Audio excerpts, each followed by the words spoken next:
Good afternoon, friends, followers, channel members. Hope you're all doing well, all had a great week. And hasn't the weather, well, I'm speaking literally for my locality here, the weather this week has been stunning. I think spring is finally on the way. Still cool overnight and in the morning though, but I'm sat here, it's blue skies, we've got holiday vibes, and we are today checking out the new airport release available from IniBuilds of Belfast City Airport, which I think we have flown to that airport in the past, but it would have been a long time ago. I've just realised the overhead banner's not working. Just give me a moment, I'll populate that for you. So yeah, really looking forward to that. And it's a Friday afternoon. Everyone's ready for the weekend, and I thought, well, we can do a nice. Well, I was going to say holiday flight. It's the anti-holiday flight today. We're actually flying from Palma de Mallorca, where it is probably just as warm here as it is there. To be honest, I think it's 15 degrees here, and we're actually heading back to Belfast. So yeah. Now, before I get started, I have been playing around with my audio settings again, because I was really getting frustrated with the we were getting echoes, weren't we, with air traffic control, vPilot, and the SayIntentions air traffic control and the cabin crew, which was really off-putting. Didn't like it. Anyway, I think I've solved it and I've found the solution, so fingers crossed. We've got that sorted, but if anything does sound a little off, then let me know. But good to see you guys coming in on the chat this Friday. Hey Vince, Elliot is on the air at the moment, but he's just dropped into wishes congratulations. Thank you very much, Elliot. There's lots of great things happening for the channel at the moment, which is fantastic, and definitely all down to you guys and in our amazing community for supporting us. J-Hog's just avoided the mountains at Innsbruck. Funnily enough, Innsbruck does have a grass strip runway. Wonder which one he landed on. Mark, good evening good afternoon to you. Old Novice, hello. And for those of you watching on Twitch as well, thank you for joining us. Right, well, it's a long flight ahead of us. It's 2 hours 37 minutes is our flight time, so we're not going to hang about. We've got plenty of time to chat whilst we're en route. We'll start getting our flight set up. Let's have a look at our operational flight plan before we do that. Usual stuff. We just want to check that the previous crew has behaved themselves with the aircraft. So I'm just checking. We've got the spoilers, flaps, parking brake. That is fine. We are squawking 2000. Can't see it because of the sun. That should be turned off, which it is now. And I'll just put constraints on here, and let's have a look at the overhead. So at the moment we've got the pumps pumps off, and we are on external power, which is fine. Seatbelt signs off as well. When's Phoenix going to be released? Level 1, 2, 3, 4. The Neo aircraft, I don't know, but that is the one thing that, according to the Navigraph survey the other day, that is the most anticipated release. Everyone wants to know Neos when. I'm included in that category because they are. It will be fantastic to have the full A320 family collection, won't it? So, yep. I'm asking the same question, and I can't wait for them. So yeah, everything is set. We've got our load sheet, which I've just grabbed the information form on there. I don't know who's in the cabin crew today. Hey guys, do you mind just introducing yourselves and to the passengers letting us know who's going to be looking after us today, please?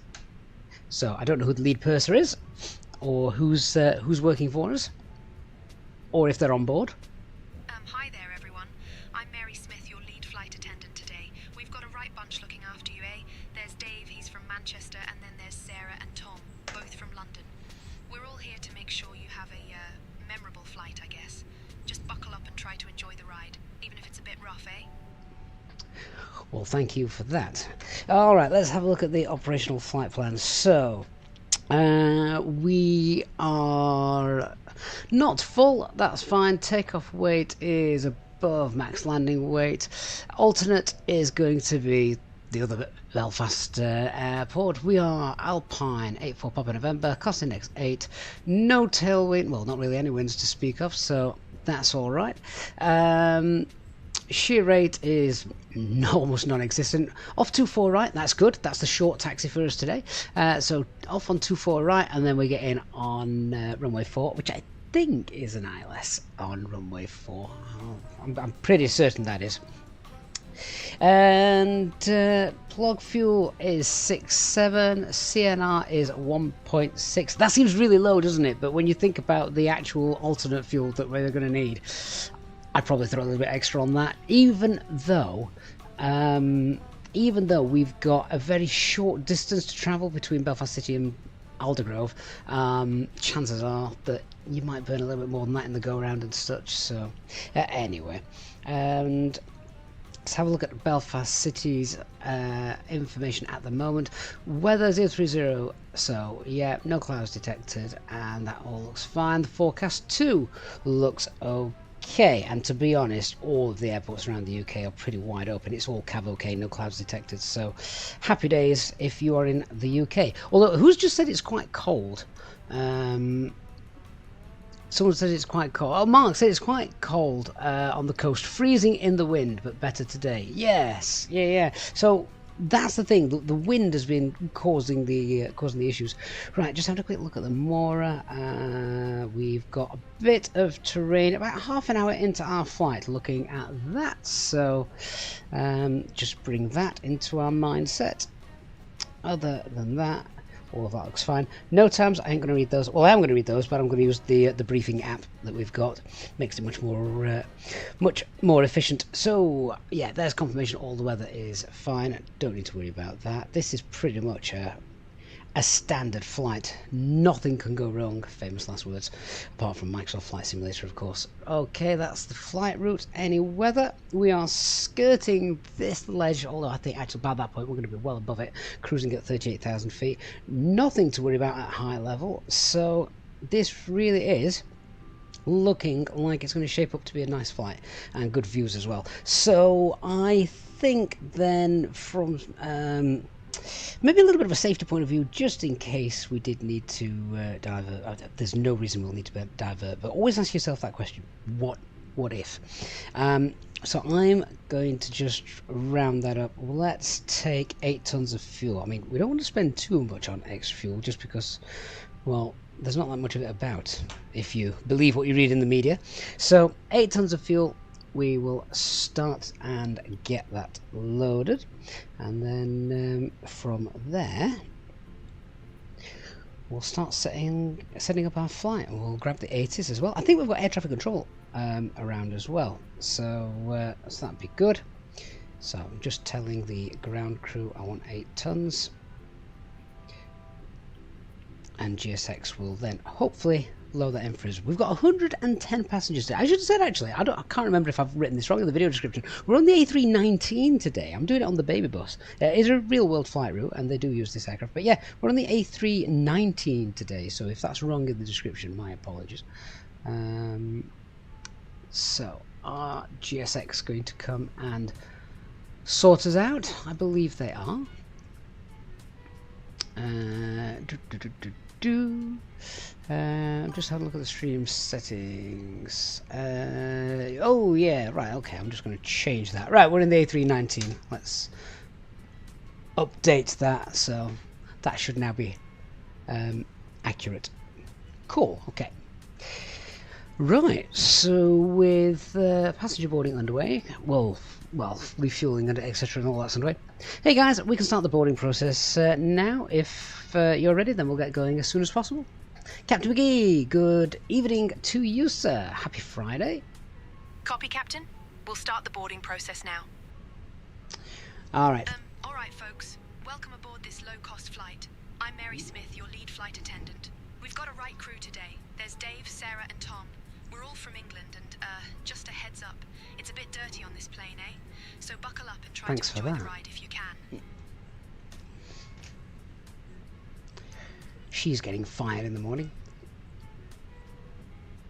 Okay, I've got a 5-hour flight window in there. Okay, let's create our brief for departure. Okay, so we are going to be taking off on 24 right with an 8 knot tailwind.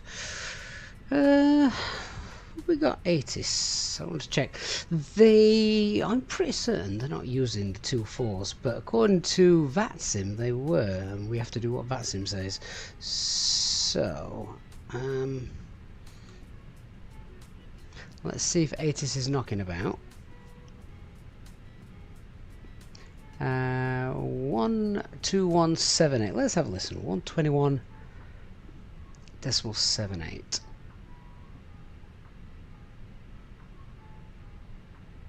Once we've got the right runway, then we'll start briefing stuff. This was Palma de Mallorca Airport 8 is information Bravo. Advise on initial contact. You have information. Bravo. Bravo to you too. This is Palma de Mallorca Airport 8 is information Bravo at time 1400 Zulu. Runway in use for departures 24 right. Wind 360 at 3. Visibility 10 kilometers or more. Few clouds at 1800. Temperature 24. Dew point 11. QNH 1017. Trend, no significant changes. Transition level 70. This was Palma de Mallorca Airport 8 is information Bravo. Advise on initial contact. You. Okay, well, we've got everything we need there, and that's confirmation. Runway 24 right is indeed in use. Okay, so we'll go through all that in a little while. Let's start setting everything up. Captain Azores, good evening to you. Okay, let's do our setup of this turn. So IRS, we've got our 3 nav greens, and aircraft status, we've got the valid direct cycle, correct engines, and in request. Hey Frankie, well, it is, I would say it's afternoon. What is it? It's 20 to 4 in the afternoon here, Frankie, but good morning to you. I did see the streamer spotlight. Yes, someone in our Discord server sent it to us. Do you know, I'm always the last to know things. I'm usually that busy. I miss everything, so I rely on you guys to let me know what's actually happening here on the channel. We are Alpine 84 Papa November today. Cost index of 8. Ground temperature is 24 degrees. Let's grab the operational flight plan, get that on screen, and then you can follow that along with us. So what is our tropo? 40016. That's really high. Cruising today. I'll just get the winds first, actually. I'm not Jack says I'm currently the best voice in Beyond ATC. I'm always your co-pilot. They did a really, really good job using the AI to get that. And I didn't have to do anything. I basically just gave them, sort of permission to, yes, you can sort of clone my voice, which they got off all my videos. So I didn't have to do any script reading or anything like that, which, when you think about that, is insane, isn't it? That's why half the stuff I now see on social media and Facebook and things, I'm always doubting myself. Like, is it real? Right, so departure off 24 right. That is Galat 5 Alpha.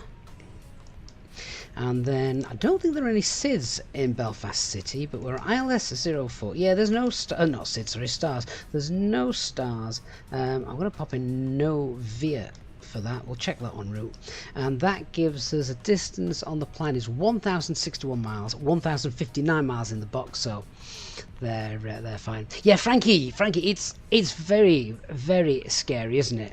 And the accuracy is freakishly good. Hey Pigeon Aviation, we are indeed on VATSIM. Okay, so happy with the departure and routing and arrival. All of that looks good. We will do our check and we'll go to the plan page. I'll just zoom out for this. Yeah, that's the departure that I was expecting. Straight up, heading north over France, and then into yeah, so actually it brings us to Maggie. We'll probably not get that far, we'll self-vector ourselves in, but that is essentially where we end up. Okay, so that is fine. Good. What else do we need? All right, so RadNav page. This is a new feature I've just added to my briefing app. So scroll down at the bottom, we've got our nav aids, so we can hard code Juliet, Oscar, Alpha, MJV. So then I hard coded. We've got the NDB as well, PA, and yeah, and it just comes up. We can cross-reference that frequency there, 308. It is that one, the top one, as it should be. All the rest are over 800 miles away, so it's definitely not that. Okay, so RadNav page is sorted, and onto our Init B. So the zero fuel weight for today's flight is 52.4. Our zero fuel weight CFG, according to the load sheet, is 27.2. Alternate fuel, I'm going to pop in 0.8 for the alternate, based on what we were looking at a little bit earlier on. Now let's do our fuel planning. What we're taking 8 tons, and the box wants 7.4. Perfect. Okay, that then gives us a takeoff weight of 60.2. We've got an extra 18 minutes of fuel on board. Let's now look at the performance.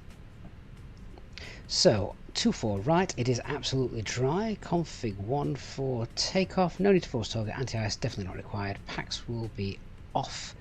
That takeoff weight 60.2 and 25.7 is the CFG. Let me just have a look to see if we have got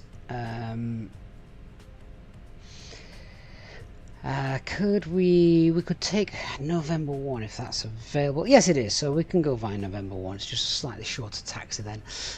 So 32, 32, 36.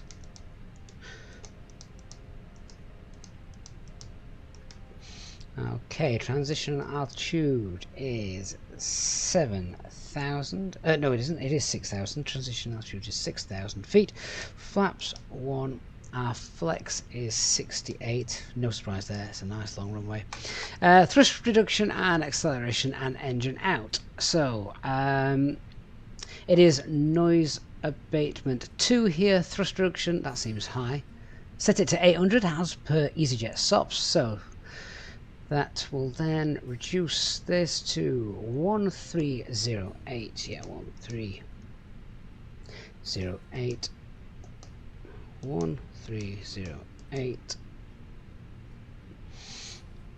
Hang on, that's not right. It should be 808. That's something I need to fix in the app. That's not updated. Yeah, if elevation's 8 feet, that should just be 808. And engine out, acceleration, I will leave at 1500. The engine out procedure is, oh, actually we're on 2.4. No, I can, yeah, that's okay. I'm going to leave that. I'm going to leave that at 1500. It's alright. I was thinking, why is it a standard engine out procedure? Because we're going to take it off towards terrain, but we're not. We're heading out over the med now, aren't we?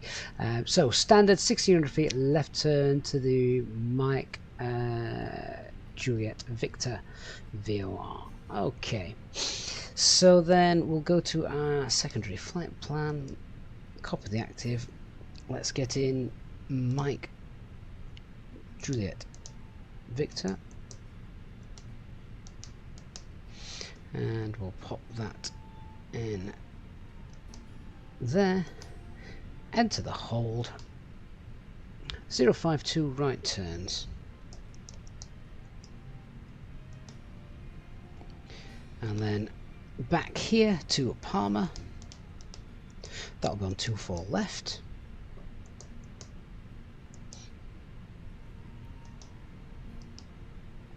Which is a great approach, by the way. Especially if you're coming from the north.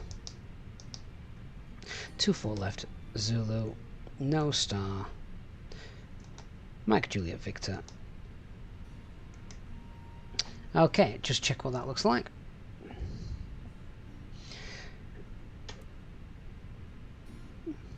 Yep, so straight out, hold up Mag Juliet Victor, and then the arrival's back in. So that's the engine out procedure done. Fantastic. So let's contact ATC and find out that they've probably changed runways. So ground 121,705. It's Yale. Hello to you.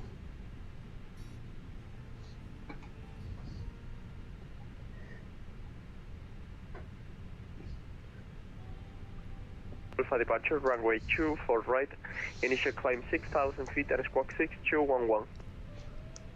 Bluebox 1104 cleared Manchester, Drago 5 Alpha, runway 24 right, initial 6,000 feet, squawk 6211. Refueling's completed. Bluebox 1104, right back correct, brake, switch 5 X-ray hotel, no feeder ATC, monitor Unicorn 122.8, have a great weekend, bye bye. Over to Unicorn 122.8 for Swiss 5 X-ray hotel, have a nice Studio Productions, there's definitely no first class tickets on this flight.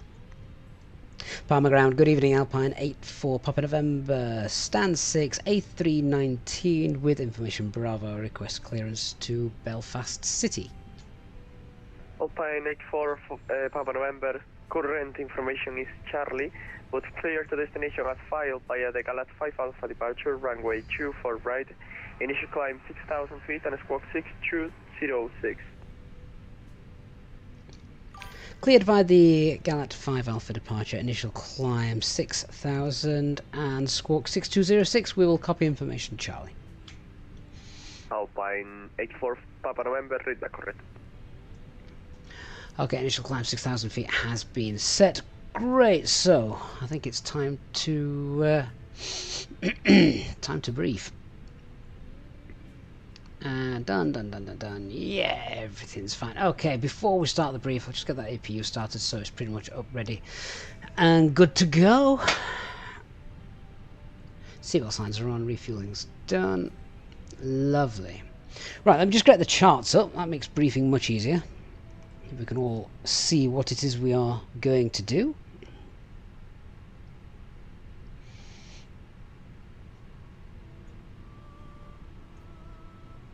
Come on, iPad. There we go. Right, so let's go through it all. So we're obviously departing out of Mallorca. We are departing runway 24 right. Let's discuss weather. So weather conditions here on the ground, absolutely fine. Just be aware we are taking off with a tailwind. So something just to be aware of there. Let's have a look at the aircraft. Sorry, the aircraft. There's nothing wrong with our aircraft. It's all fully working and serviceable. Let's have a look at the NOTAMs for our airport. We've got no operational NOTAMs that are going to affect us during the time frame. Lots of things there, but none of them actually important. Probably something to do with a crane 19 miles away. And we've got no threats, so happy with the NOTAM situation. Have we got any NOTAMs at Belfast? We have 7, but yeah, look at that, none of them important. They're not highlighted, so crane, who cares? So we've got no NOTAMs at all to worry about. So threats to be aware of then. So we've just noticed we are going to be departing obviously with a little bit of a tailwind, so that's highlighted there for us. Let's discuss how we're going to do the taxi, the takeoff, the departure, and then we'll highlight any threats that we've got. So let me just bring up the ground chart so we can have a look at what we're doing. We are parked then at stand 6, which is just down, just basically here. So we're going to push back. We'll be facing east on Romeo. We'll probably get, I don't know if we'll get told to move over, but if not, it's going to be Romeo, maybe to the end onto the link, and then we have got takeoff figures from November 1. We can either use that or full length. We'll tell them we can take November 1 because it's just going to be easier for us. So that's a straightforward taxi. No single engine taxi required. It's not a long taxi, is it? So there's no point in doing that. Once we push back, I'll do the flight checks and things, as it, like I say, it's not a long taxi. Let's have a look at the actual departure itself then, when that chart loads. Okay, so we are straight out. There's a max speed there of 210 knots. So let's check our characteristic speeds for our performance. Clean is actually 206. So what we'll do is we will pre-select 206 because we might as well continue at 206. No point. We'll be fuel efficient in this day and age where fuel is obviously very expensive. So we'll remain at clean speed until backax, and then from there I don't actually think we've got anything else to worry about. No, we don't. So it is a pretty straightforward departure. Threats to be aware of then: the little sector that we take off in, 5,200 feet, is MSA. We've got terrain as well to the north, and the engine out, as we have already said, is straight out. Standard engine out procedure, and then it's going to be a left turn where we hold at the Mallorca VOR. We will hold 4,000 feet because that is then above MSA, as we can just see there. So I'm happy. Is everybody else happy? I hope so. We have got our fuel loaded. Let's just double check that's all balanced. Yes, it is. APU is up and running. Let's get rid of that. Cabin crew, arm doors and cross-checked, please. Okay, and Copy, Captain. Doors are armed and cross-checked. Start running the checklist in a moment. Pizza, I don't fly for any virtual airline, no, so I'm completely sort of free to do as I wish, really. We've just got a company message which I'm just going to clear off because I like a nice clear ECAM screen before we go. We've got a lot of load sheets there. These will be some preliminary load sheets. Don't need that. Don't need that. We've got the telex. Not seen that one before. Check your video description panel for the startup window given in VATS. Okay, MSFS, fine. And then load sheet, just check that we've got zero fuel weight is correct, takeoff weight is correct, and the max zero fuel weight 28.6. We did it on 27.2. It's within 2%, so that is fine. Our trim setting, our final one, is going to be 26.9. Excellent. Chris Hogg, good afternoon, sir. Hope you're well. Hope you've got as good a weather as I've got, wherever it is you are. Lovely. Okay, let's run our cockpit prep checklist then. So fuel acceptance, aircraft acceptance is completed. Our fuel quantity is 8 ton and balanced. Seat belt signs are on. Adairs, we've got the 3 and green. Barref QNH is not set. Why have we not set that? 1017 and 1017. That's why we have checklists, and that is about 30 feet. Fantastic. Right, I think we're about ready to start our flight. So just contact ground and let them know that we're good to go. Palma ground, Alpine 84, Papa November, stand 6 is ready for push and start. Alpine 84, Papa November, please squawk 6206. Oops. 6206. And copy the squawk, 6206 now for Alpine 84, Papa November. Alpine 84, Papa November, pushback and start disapproved facing east, the QNH 1017. Push and start approved facing east and QNH 1017, copied Alpine 84, Papa November. Right, let's get ready to go. Beacon light on, transponder on, and the before start checklist. So our parking brake is on. Takeoff data is V1 132, V2 136. Normally is at request. So Windows either use closed. or 1. They are Heads free to use. flight so mode. Clear Odel 2 as well. Doors closed and armed, and the beacon light is on. Lovely. So far, so good.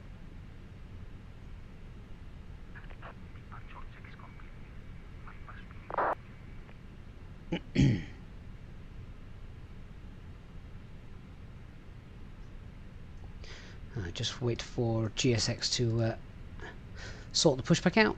Right, nozzle steering's disconnected.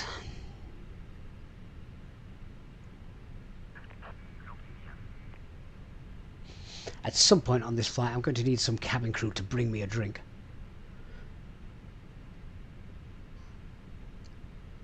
Acupressure's in the green as well. I can't remember if I checked that, but I'll check that again.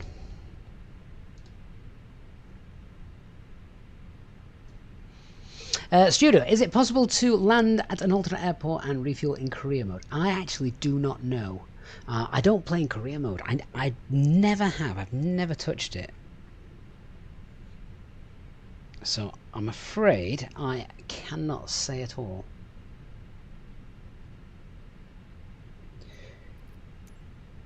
Come on, GSX. Tail to the right.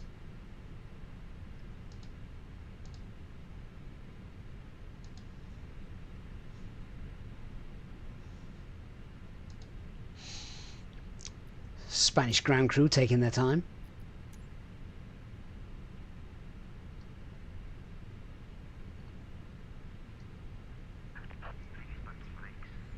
And parking brakes released.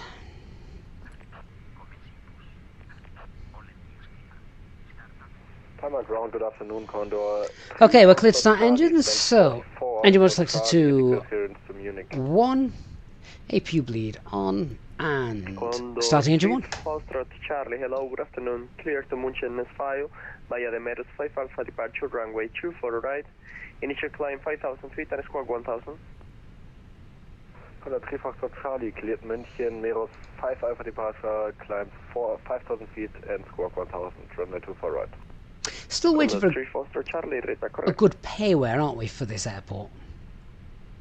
There's a very good one for 2020, but not for 2024. I mean, for freeway, you can't complain at this. This is very good. Okay, engine 1 start looks good.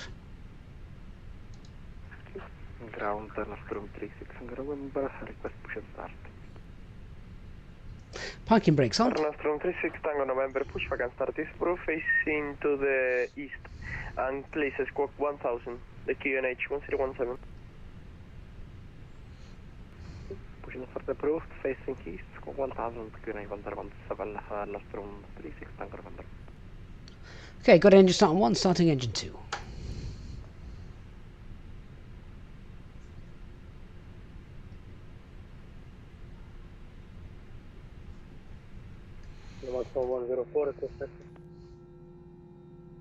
Blue Max 1104, taxi via Juliet, link north to the holding point, Hotel 2, runway 24 right. My apologies, can you please repeat that for Blue Max? Oh, I wouldn't walk through that. Oh. No problem.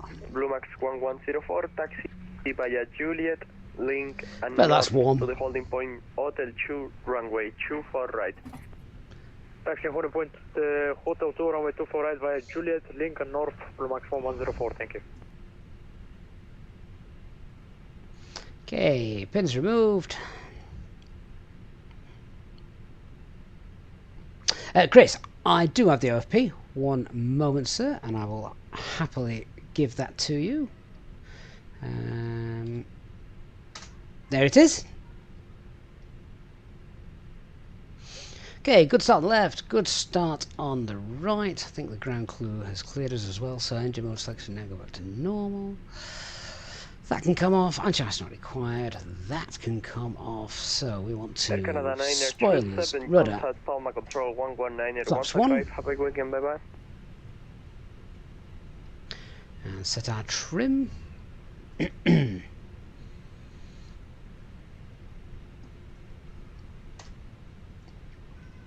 Excellent. Okay, let's do a flight control check as well. So, full left, full right, neutral, full up, full down, neutral, rudder, full right, full left, and neutral. Lufthansa 09er Whiskey, hello, welcome to Palma de Mallorca, taxi via south, hold short of kilo. After start checklist. Anti-ice is off. ECAM status checked. Stand 5-2.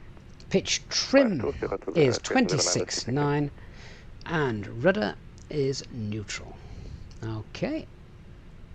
It's not a long tax this, but let's see where we're going to go. So, Ground Alpine 84 Papa November, ready for taxi, and we can take the intersection departure if that's okay. Alpine 84 Papa November, I could give it to you, but I can't because there is a heavy traffic precedent. So Alpine 84 Papa November, taxi Hotel 2, runway 24 right via the Foxtrot, Link and North. My apologies, could just give the taxi again, please. Affirm, no problem. Foxtrot, Link and North to the holding point, Hotel 2, runway 24 right. Taxi to runway 24 right by Foxtrot, Link and North for Alpine 84 Papa November. Lufthansa 09er Whiskey, Right. 36 Tango November, standby 1 second. Let's Alpine, go. sorry, Lufthansa 09er Whiskey, cross Kilo and to the stand 52. So straight to the end and turn left. Thank Where's this tug come from? Air Nostrum 36 Tango November, please squawk 1000.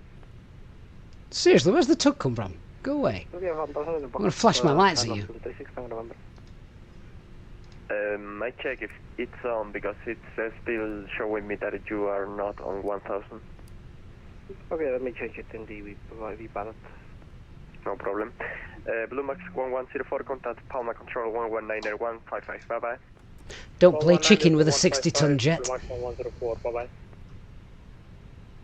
On the ground, good day, Welling 30 Charlie Zulu, stand 902, information Charlie, Airbus A320, request IFR to Zurich, please. Welling 30 Charlie Zulu, Charlie is correct. Clear destination Zurich at 5 via the Meros 5 Alpha departure, runway 24 right. Initial climb 5,000 feet and squawk 1,000. Roger, cleared to Zurich via the Meros 5 Alpha departure out of runway 24 right. Initially 5,000 and squawking 1,000, Welling 30 Charlie Zulu. Okay, so we've got no change to our performance. Engine out procedure is standard, straight out, and it will be a left turn to our holding point, which will be at 4,000 feet.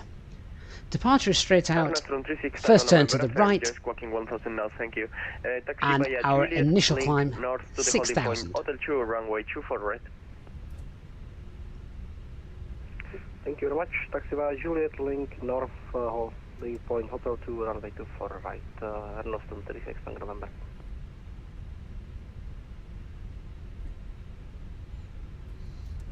Let's run the taxi checklist while we're on the straight line then. So flight controls have been checked. Flap setting is config 1.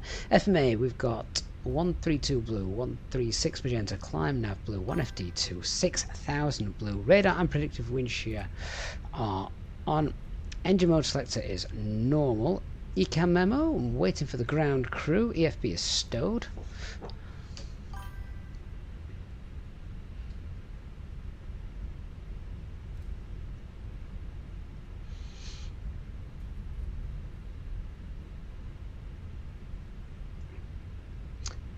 Daniel, with Emerald in your username, I'm sure you do love Belfast. 2 nice airports there as well.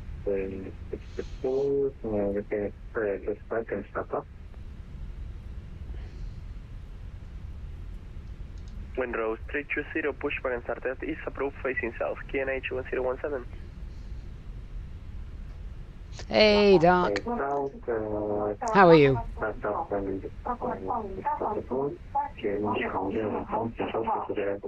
Oh my word, what's going on in the background there? 320, sorry, I didn't copy any of that. I heard you 1 out of 5, sir.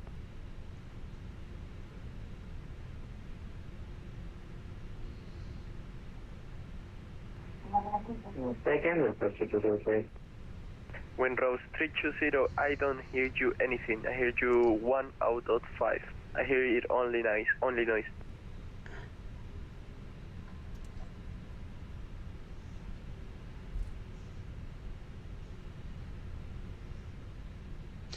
Okay, right here.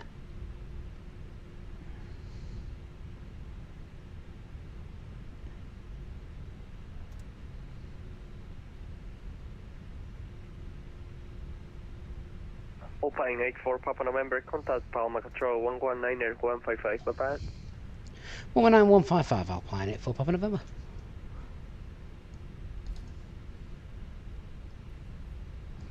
Nice to have some departure control as well.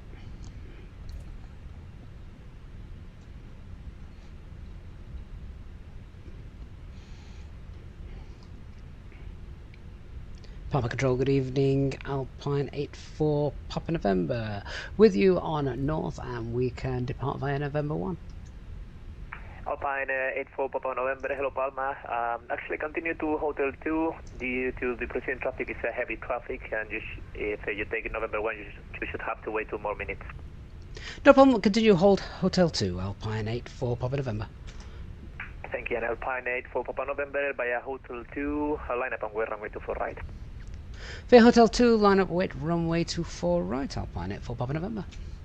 Cabin crew seats for takeoff. Palma approach, good evening, Sunday 3 Alpha Mike, inbound to Copy, Munich, Captain. we are descending Crew are taking information their Charlie. seats for takeoff now. Swiss 3 Alpha Mike, hello Palma, radar contact, descent flight level 70, expect the ILS to approach runway 24 left. Descending flight level 70, expect ILS Zulu approach runway 24 left, so there 3 Alpha Mike. Can't remember the last time we were in. Mike, proceed direct to Vamum. Can't remember the last time we were in Palma in the sim. Mike. Forget how beautiful it is.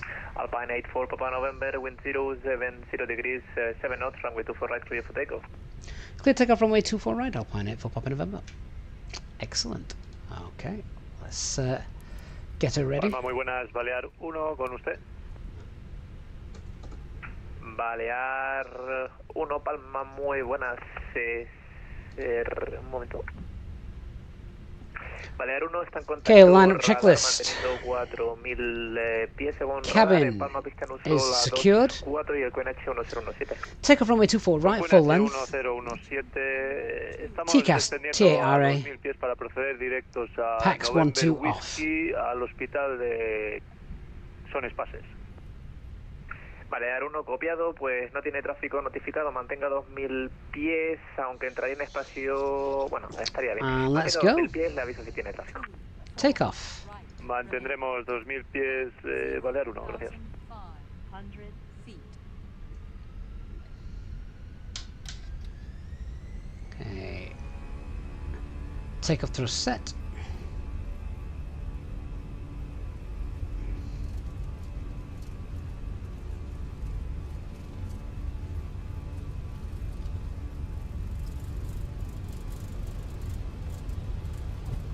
$100 knots. Palma Control, good afternoon, Nostrum 36 Tango November. Nostrum 36 Tango V1, November, Palma, hello. rotate. Line up and go runway 24 right. Runway 24 right, Nostrum 36 Tango November. Positive climb. Gear up. 1,100 feet. Nav.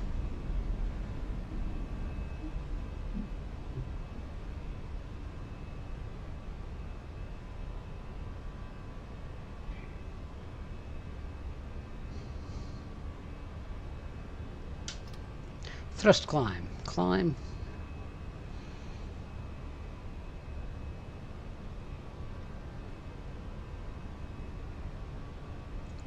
It's a bit windy. It's that tailwind. It's blowing me around a little bit. Autopilot 1 engaged. Just passing S speed.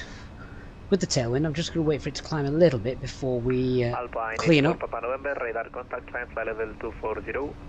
Climb flight level 240, Alpine 84 Papa November. Okay, 50. 36 Tango November, wind 070 degrees, 7 knots, runway 24 right, clear for takeoff. 24 right, clear for takeoff, Nostrum 36 Tango November. And thrust climb, open climb.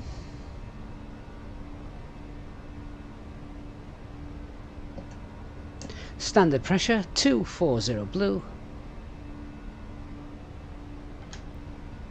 Ground spoilers are disarmed.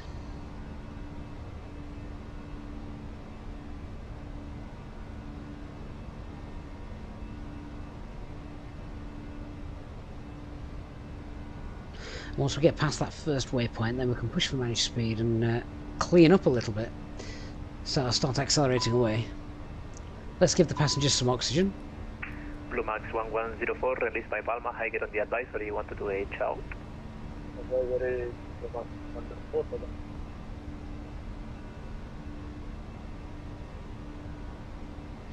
I will come back to the comments in a moment, guys. Just watching this. Turn right direct to Galat. Right direct to Galat for Alpine 8 for Papa November.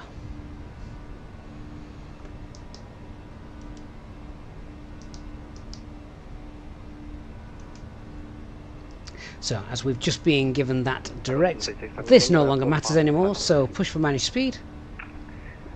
Air National 36 Tango November, radar contact, thank you, line for level 240. So, spoilers, flaps, landing gear, lights.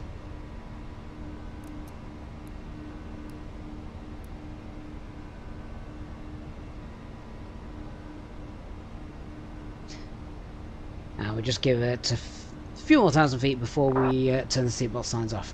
Across the pond tomorrow? No, I'm afraid I will not. I very, very rarely stream at the weekends due to family life. Thunder 3 Alpha Mike, descent altitude 5,000 feet, QNH 1017. Descending 5,000 feet, QNH 1017 from the 3 Alpha Mike. Hey Jim, yeah, so I did. So that's no secret source to find that information out. It's in the NOTAMs, and you can read sort of like what's going to be happening, which is why it's very important to read your NOTAMs. So yeah, that's how I knew that Gatwick Airport were going to be closing that other runway. Right, that's 10,000 feet. So we've already got the lights off. 10,000 feet. Then let's go through the normal stuff. So the RadNav page, we now clear all this out. Don't need that anymore. Don't need that anymore. We are going to set cost index to 0. Secondary flight plan. We will copy the active, which gets rid of the engine out stuff. Don't need that anymore. And yeah, we'll just get in and check. Flight level 380 is fine for us today. Cruise optimum max. Excellent. All is working. Right, now's the time that I actually enjoy the flight. I can sit and chat with you guys and we can chill a bit. We're above 10,000 feet. Sterile cockpit doesn't exist anymore. Seatbelt signs off. Studio, you think you like flying Airbus more than Boeing? Now, the question to ask to that is why? So Dark Fury, you're busy currently printing more A320. You must have got a full cockpit by now, Dark, have you not?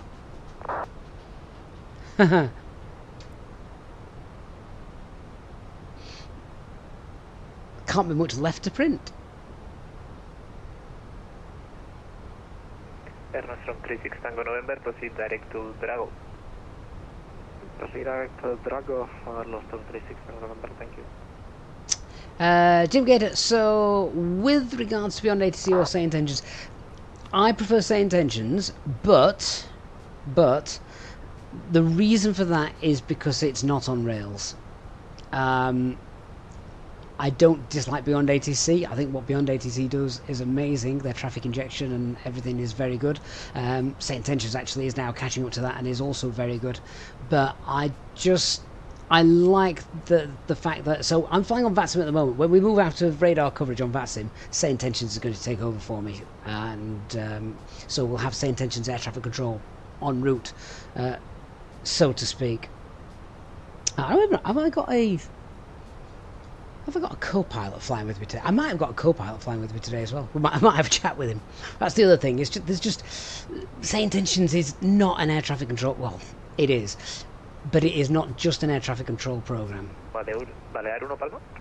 And I think this is the message that a lot of people miss. Comparing Beyond ATC and SayIntentions just on air traffic control, I think we're missing a lot of other things. Charm 7040, good evening to you from Normandy. Nice. 3,000 feet, proceed direct to Vumu. After Vumu, clear ILS will approach runway 24 left. Studio, that is a great way of putting it. So I agree. The Airbus is ergonomic. And at Ubumo, clear ILS 24 left. Thunder 3 flight. So Jim, yeah, try the free trial. There's a link in the video description down below. It is an affiliate link as well, so it does help support me if you use that. Obviously no obligation. For Papa November, released by Palma, higher on the advisory 1228, ciao. 122.8 for Alpine 8 for Papa November. Bye-bye. Palma approach. Good day, Welling 30 Charlie Zulu, fully ready. Yeah, so now with SayIntentions, I've just tuned to Unicom. In a moment, SayIntentions are going to tell me to... it will know that I've contacted Unicom and I've changed frequency, and it's going to say, right, okay, so now you need to speak to us. And that's grand. Barcelona Control, Alpine 84 Papa November. Good evening, climbing through flight level 200. And there you go. So that is SayIntentions in the background. You can probably hear that. Alpine 84 Papa November, Barcelona Control identified 31 miles northwest of Palma at flight level 210, QNH 1017, clear direct, Galat, climb flight level 380. And there we go. So that is our that's our instructions from ATC. So climb flight level 380. Continue climb flight level 380, Alpine 84 Papa November, and direct Galat. Clear direct Galat. Climb flight level 380. Oh, QNH the FO is doing the comms. I'm so sorry. I've just taken his job off him. He'll be Alpine 84 very upset with that. November, climb flight level 380, cleared direct Galat.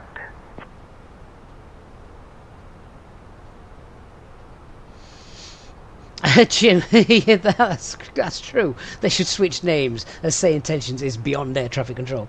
Yeah, it's not just air traffic control. I love the cabin crew. I think the cabin crew is fantastic. If you want, you can fly missions. It is. There's a lot about it, and I think the problem is lots of people try to say, do you want SayIntentions or do you want beyond ATC? The truth is, of course, that SayIntentions is not just ATC. So yeah.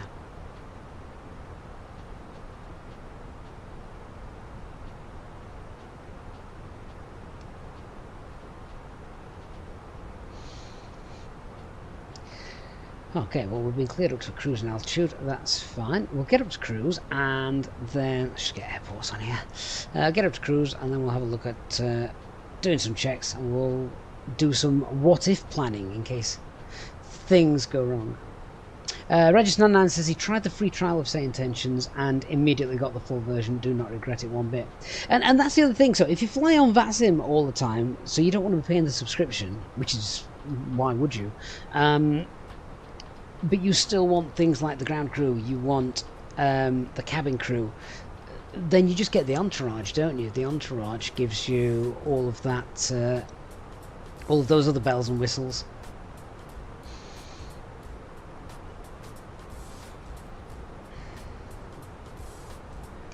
So I don't know who's the co-pilot. Should I ask the co-pilot his name? I don't really speak to the co-pilot. Hey, sorry, could you just remind me of your name again, please? How very rude.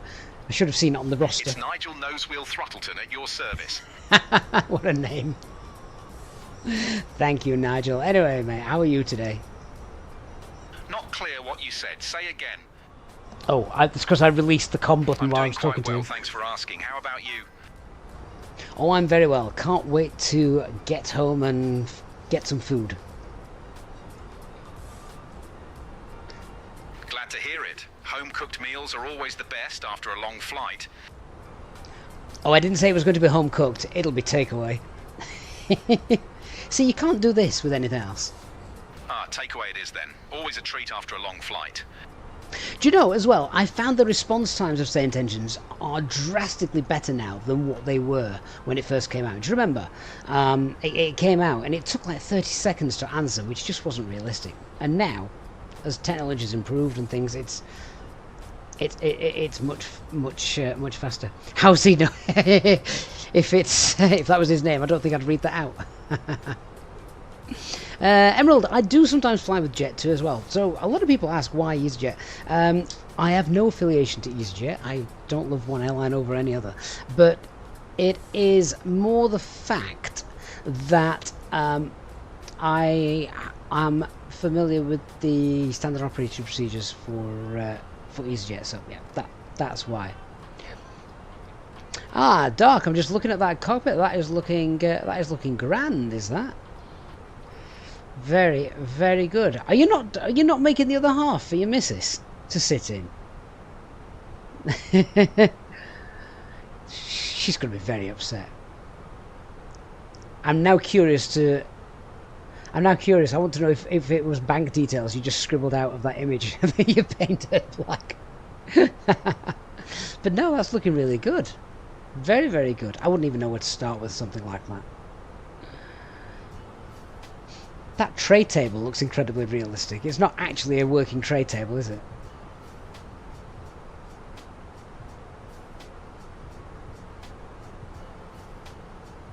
Yeah, Entourage is a one-time purchase.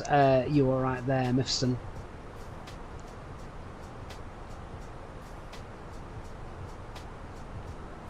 And Regis99, thank you for that.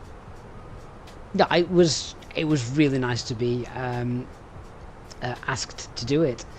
It is. It's been a really good month. This month. Really kind of everybody.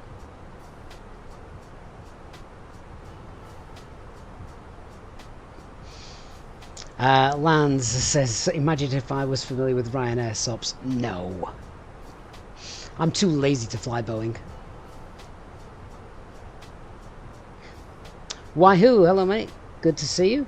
And thank you for the new Twitch followers that are coming along. If you're enjoying the stream as well, then if you're watching on YouTube in particular, please don't forget to leave a like on the channel. That really does help. It's literally a sort of YouTube algorithm kind of thing. So big thanks to everyone who likes that. If you're a plane spotter, remember to check out Jetlog, our plane spotting app, which is available on the Google Play Store. And of course, if you are going to purchase anything from the IniBuilds store, make sure you use our special 10% discount code. One-time use only though, so spend it wisely.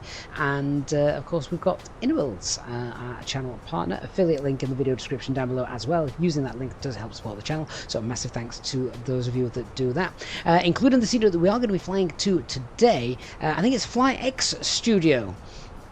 Which has done the Belfast City airport studio that we're going to be flying to today.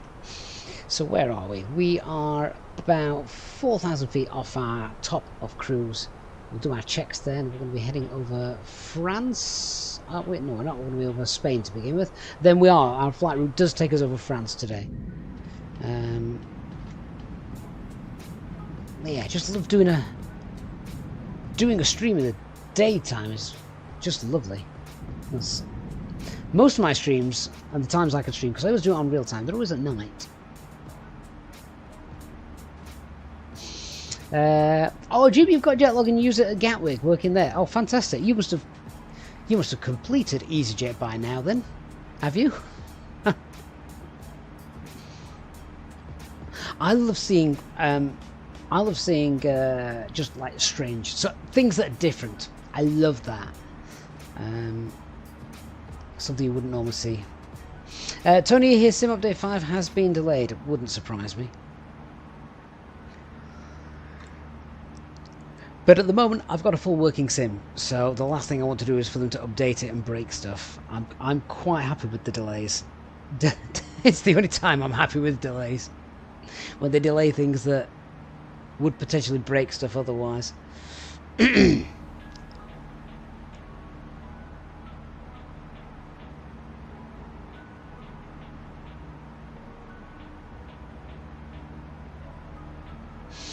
Jim, one A321 Neo left. You need to hunt for it on the airfield. Oh, which one is it? I want to see if I've seen it now. Where's my phone? I don't know where I put my phone. It's not good, is it? Oh, there it is. What? Yeah, what reg are you looking for? Because obviously, if you go into the fleet database, it will tell you. I don't know if I've got the Windows version installed on here, so I can do this with you. Oh, I have.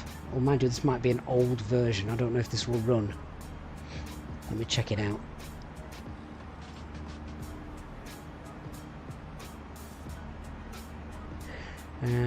Close that down.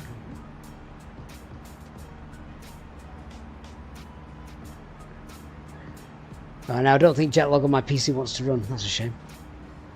Oh, hang on. No, it might be doing. It might have just been taking a moment to run.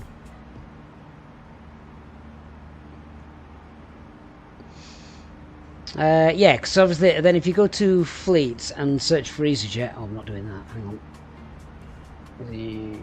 There.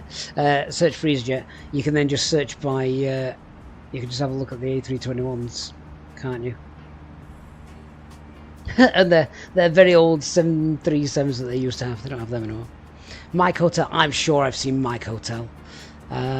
This is not, however, linked to my actual one. This is just my sort of desktop version that I use. Have I seen Mike Hotel? You've got me looking now.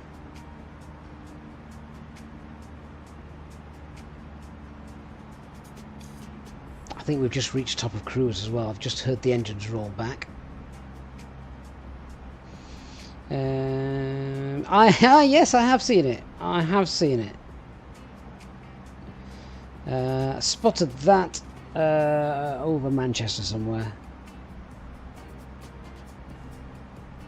So yes, I spotted it when it was coming from Tenerife. Tenerife going into Manchester. I saw that. Right, let's get into the flight deck and see. Lovely. So we're now Mac. We're at alt cruise. We're going to set TCAS to below. I love the texturing of this. Stunning. Now let's go through our SD pages and make sure the aircraft's behaving. Ben, you're flying tomorrow to Oslo across the pond. That is one long flight. How long is that going to be? And you decided between the triple... Oh, do the 350. You've got to do the 350. The 350 is stunning. I mean, the 777 is not bad, but I think the 350 is amazing. They've just updated it as well, I think. So, might be worth checking that out.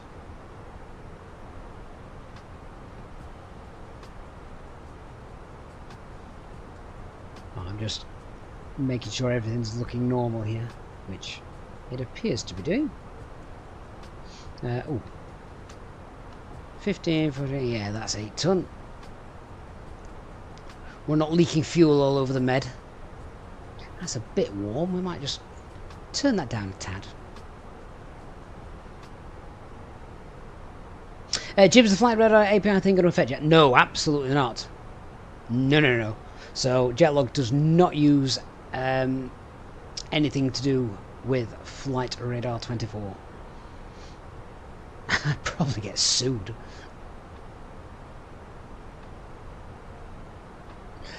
Getty of... Oh, sorry, I read that message. So 9 hours 45 minutes because they have you on a longer route. Oh my god, that is long. Wow.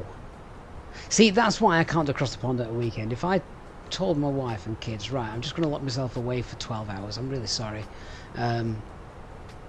See you Sunday. That's not going down well. Overhead.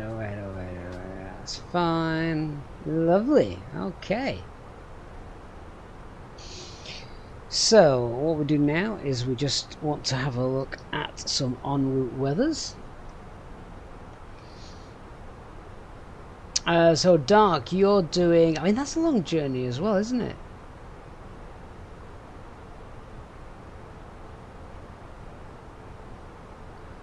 So...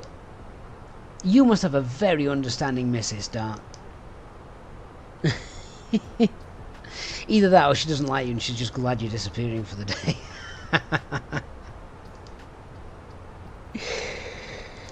Right, let's get information from Barcelona and some other en route weathers.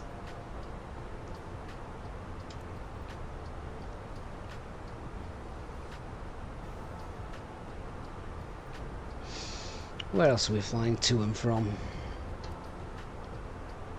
Dear guests, we're at cruising altitude now, so you can move about if you want, eh? Just a heads up, the cabin crew will be starting the snack and beverage service soon, but don't get your hopes up too high, there's not much to choose from. We do have some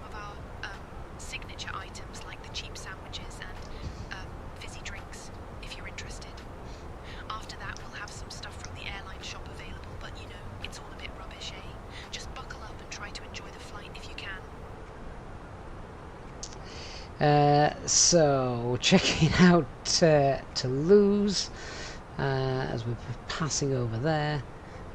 Where else are we going to be going to? We've got LFRS. Is that Nantes? I can't remember if that's Nantes. LFRS.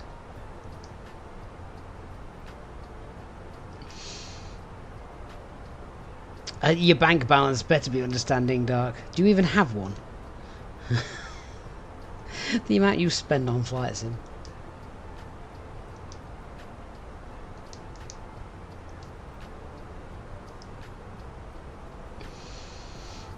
And then after Nantes, I think Bristol might be our next best shout.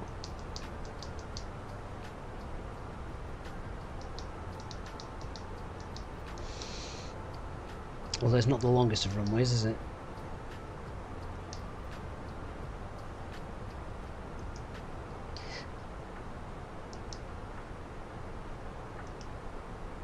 Oh, wrong button.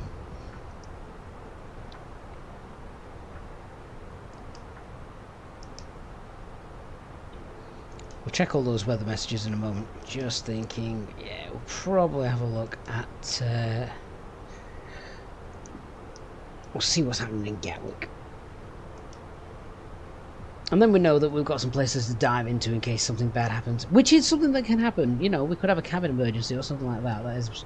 SayIntentions can do that.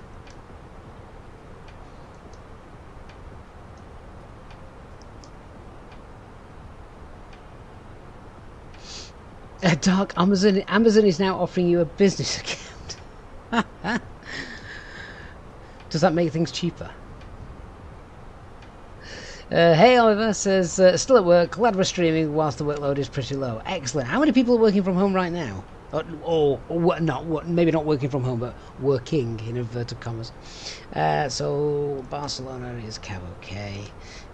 What else? Toulouse is wide open as well. What else we got? We've got Nantes, that's cab okay. And so is Gatwick. Hey DC Gert, how you doing, sir? Good to see you. So, yeah, I'm thinking that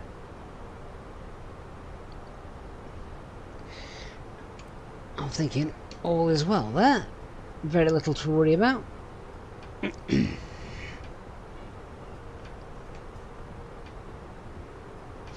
So, what are you up to, DC? Are you at work as well? Emerald, did I learn to build apps or at university? No. Absolutely not. So Jetlog was a labour of love, a lot of learning, a lot of help with sort of ChatGPT, that kind of stuff. And basically, if I can do it, anyone can. What I should have done, what I regret, is I should have started by building something really easy. Jetlog was not easy. Jetlog was really difficult. A lot of the time was actually sort of building the aircraft database as well, because they're very expensive. You can get all the details that you need, but it's a lot of time to search. So we've got very, very, very full, comprehensive sort of fleet database. So you know, trying to find all of them and things. That was the hardest thing. But it took me from start to finish. It was 9 months. 9 months of hard work. And obviously I was only doing it in my spare time. It wasn't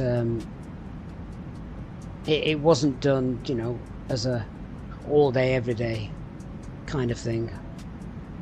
And it's still not perfect. There's still things I want to change on it, but for what we like to use it for, which is literally just not tracking aircraft, because you can't believe Flight Radar 24 for that, but for looking at aircraft and things like that, it's perfect. And marking them as seen and that kind of stuff. And I just like looking and suddenly seeing something like random, like whatever that is, Jet Aviation Flight Services going over. I just think things like that are great. You're seeing things that you don't always normally see, and then you tick them off. They're a different colour on the map, and trying to complete that airline, like we were talking with Jim, who actually says the only thing I wish could do with jet log is use it on multiple devices, but each log seems to be independent. So Jim, there is a reason for that. I'll tell you why. The reason for that is because if we wanted to link them up, then I needed to go down the data protection route, because it needs access to your Gmail account, it stores stuff in your Gmail account, to make them cross-comparable. That then opens a little bit of a legal minefield, and it's not something I wanted to go down. Now, what I did to sort of mitigate this is, in the settings, what you can do is you can export the logbook. So you can actually export it, so PDF if you really want to, export to Excel, because I know some serious plane spotters, they have everything on spreadsheets, which is fine, but you can actually export the jet log file. So if you're using it on your tablet or your phone, for example, if you're using it on your phone, you go to the airport, you spot stuff while you're out and about, export your logbook. I think you can... oh, it doesn't actually work on the Windows version, but yeah, you export the logbook, and then from there, you use that file and you actually import it back into your other one. So you just email it yourself or whatever, and then you import it, and that's how you can kind of keep them all up together. Without the need of me having to get access to data protection, all that stuff. So yeah, that's the reason why I didn't make it cross device compatible easily. I always jump on and have a look at some of the Cessnas that are flying to see if any of mine are flying. Don't know if I've flown that one. Golf Bravo India. I need to have a look at my logbook. No. Yeah, always having a look to see what's flying around workshop, see if it's a jet, a prop that I've been in.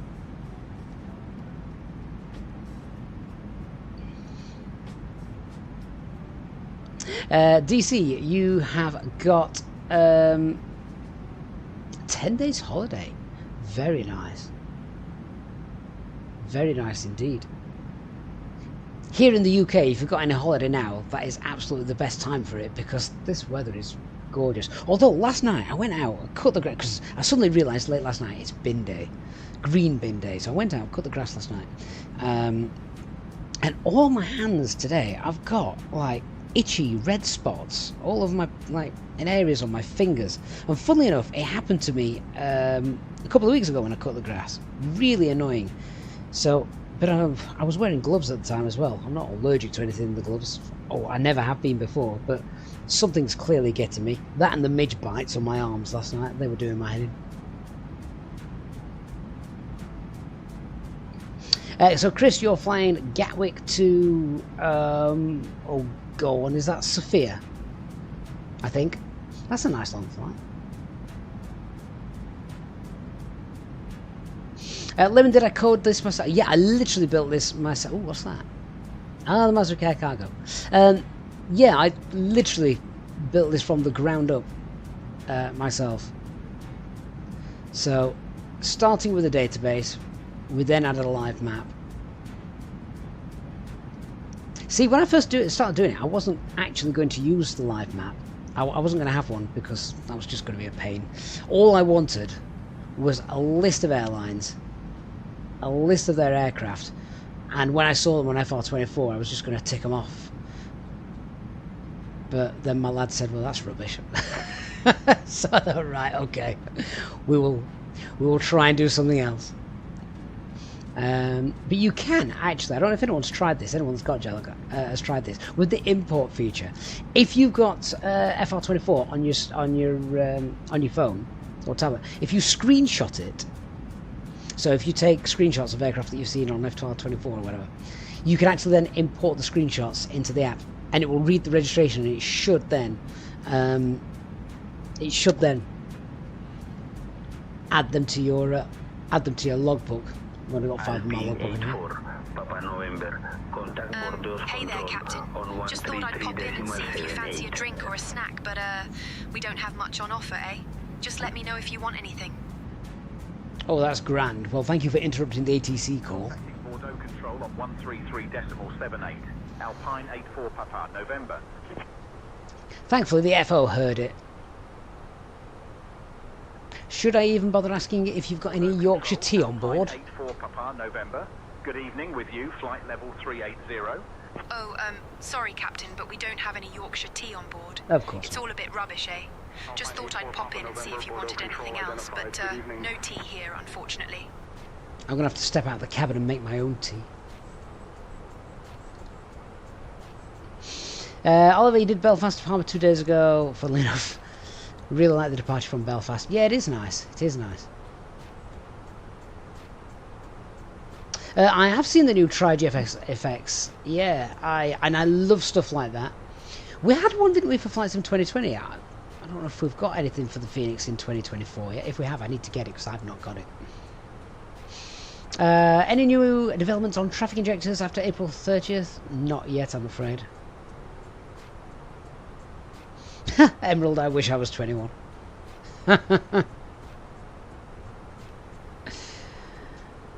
I wish. It's Mate Will says that's a cool feature. Yeah, do you know what? It took ages to get right, but I think worth it.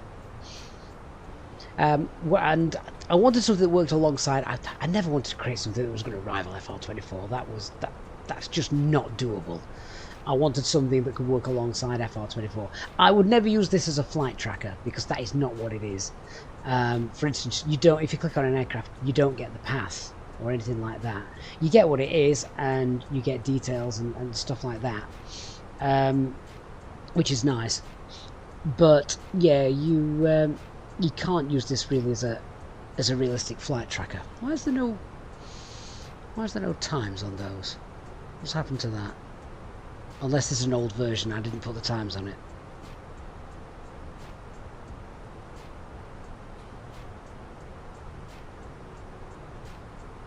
See, this is why you can't use it as a flight tracker. This is an old version. That was before I coded some of the other stuff in.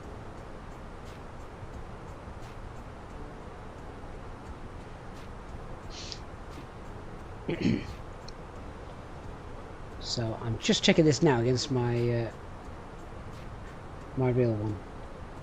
Oh look at that! That's that a lot Dreamliner. That is wonderful.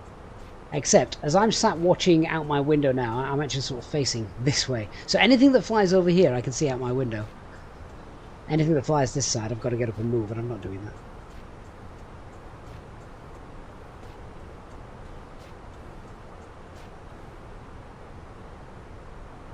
Hey Sean, good to see you, my friend. Hope you're doing well.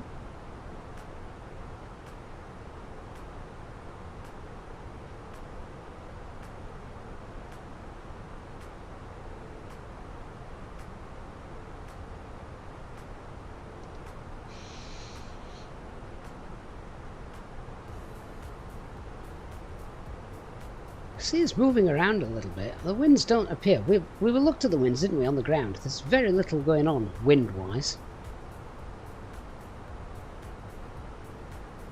Should we say it's standard?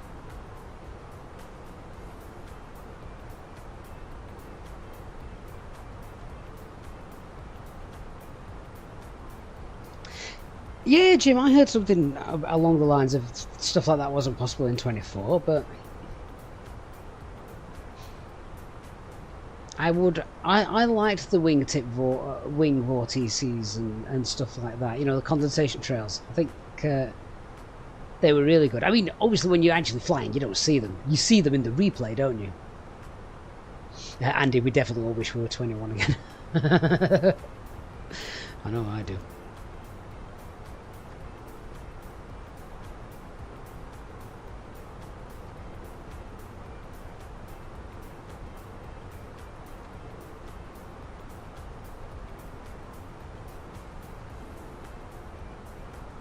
Oliver, looking at the terrain numbers on the navigation display, and I would have to double check because different aircraft have slightly different systems. As I recall, I think that is the MSA, so 10.3, which, yeah, that would be about right.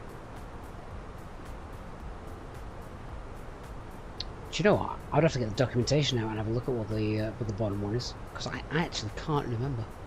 It's bad, isn't it?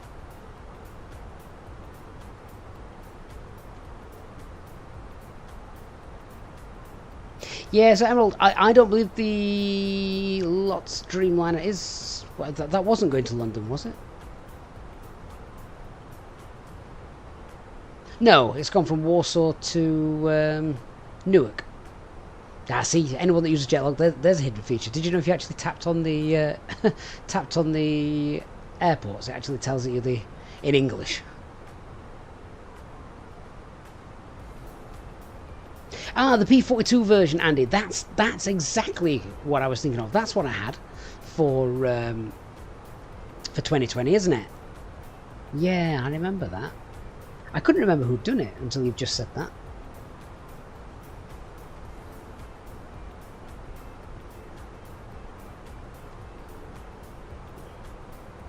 Now you've said it, it's all coming back to me. What is that message?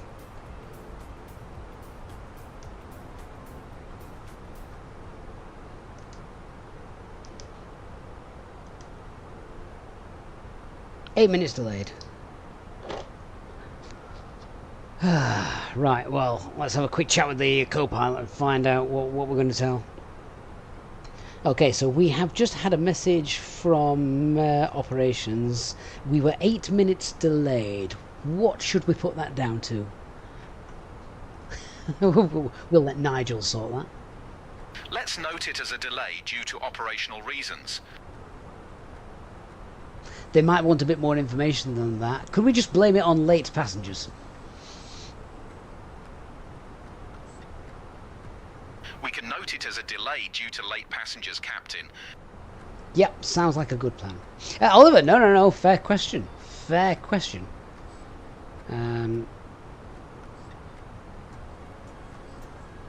Oh, let me get my documentation out. Let me find out what it is.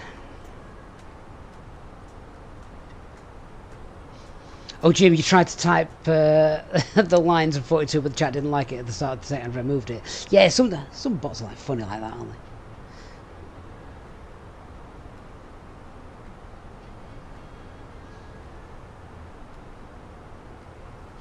Oh, Oliver, you should see the operations manual here. Thank God it's thank God it's actually on the iPad and it's not. I can't imagine the thickness. Does anyone here in the UK, do you remember the Yellow Pages? I bet it was like that. Now it's all in an iPad, isn't it?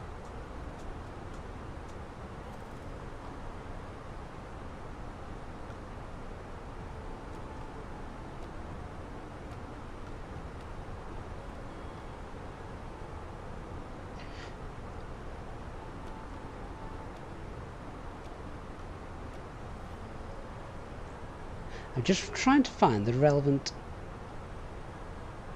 system and then I will find out for you. You see, that's the thing. The idea is not to know absolutely everything about the aircraft, because trying to remember absolutely everything about an aircraft, it's ridiculous. There is just too much. The key is knowing how to find the information that you need. And even that at the minute I'm failing.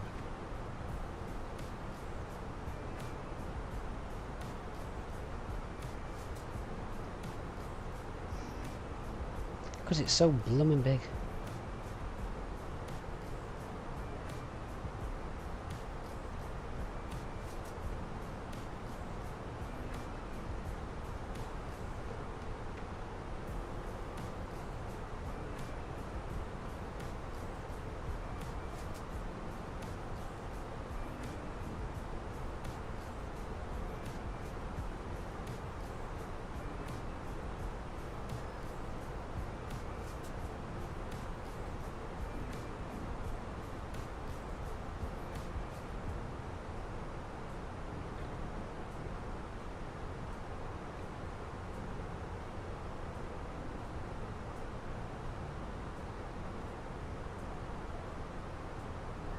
Yellow Pages, the Argos catalogue, yes.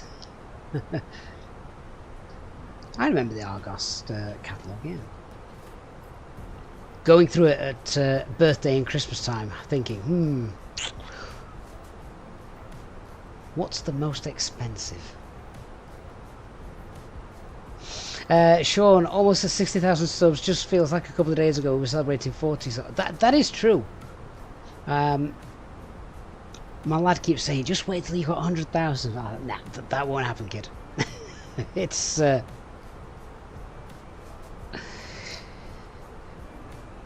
be a very long time before anything like that happens.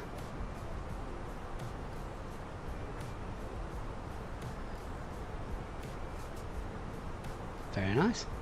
I do feel contrails in flights in 2020 were better. Oh, Woolworth's pick and mix. Wow. I don't know if I ever rented a movie from Blockbuster.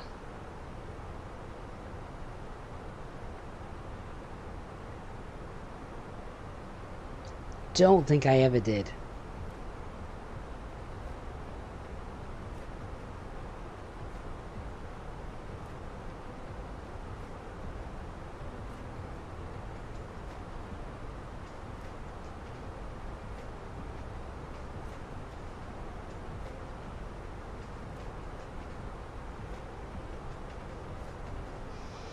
Oh, this is grand. I'm actually just looking in the Ofcom at the moment. I can't. We're in ARC mode, aren't we? Yeah, we're in ARC mode. It isn't actually telling me. It isn't actually telling me.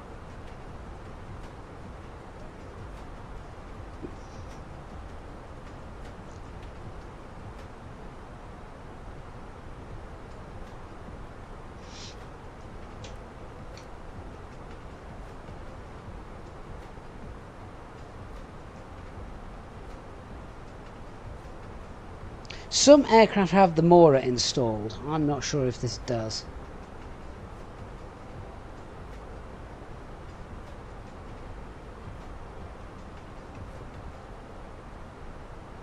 I'm literally going through all this. See if I can find it.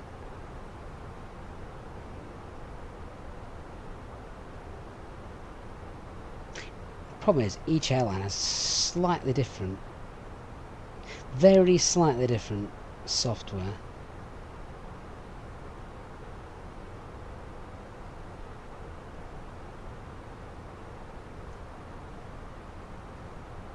Hey, Chris Shore Official, good afternoon. How are you? Emerald, come join us after you've had your bite to eat. We will still be here. We've got another couple of hours, something like that, in the air. Do I have a favourite aircraft? Do you mean besides Concorde?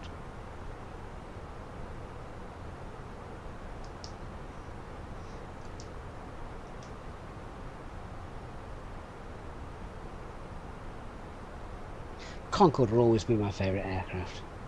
I was chatting about this to someone the other day, and my lad was with me. As you know, loves planes. Helped me do jet lag and that. But we were talking about. Do you remember where you were when Concorde crashed? And I was like, oh yeah. Absolutely, I remember. I remember exactly where I was when Concorde crashed, and I remember saying that. I remember like actually having tears in my eyes, seeing the news about it. And my lad, who was 11, he was like, "Why were you crying?" I'm like, well, I kind of knew that was probably, sadly, going to be the start of the end, and indeed it was. Chris. It's the weekend, yes, absolutely. Well, that's why I thought we'd have a nice chilled stream.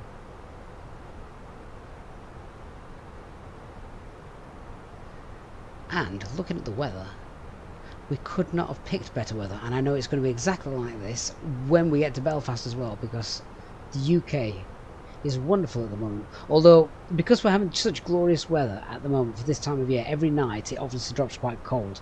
We wake up in the morning, and because where our house is, it's quite high up.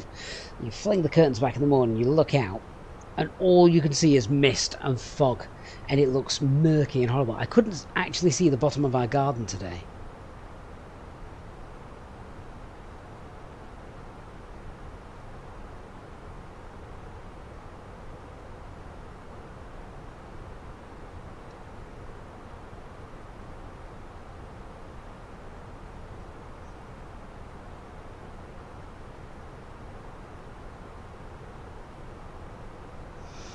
Jim's saying Concorde crashed 2 years before he started at Gatwick.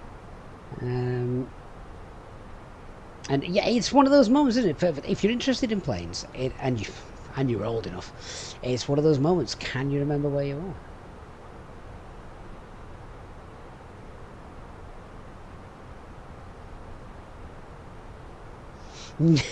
Sean says, speaking of the Concorde, I was debating getting the DC Designs version for Flight Sim 2020 at the time. He looked at all the buttons and thought, no, I'll stick with the Airbus. Jim, the same with 9/11. Yeah, I remember 9/11 as well, sadly. What was really sort of eerie for me, myself, for 9/11 is about 18 months, I think it was. 18 months, 2 years after. Before 9/11 happened, I was actually in New York. And I'd been up the Twin Towers. So yeah, that was another one of those moments. I think things like that, 9/11, is almost one of the, for our generation, it's the where were you when Kennedy was shot sort of scenario, isn't it? Now, I'm not old enough for that one, but obviously I am old enough for 9/11.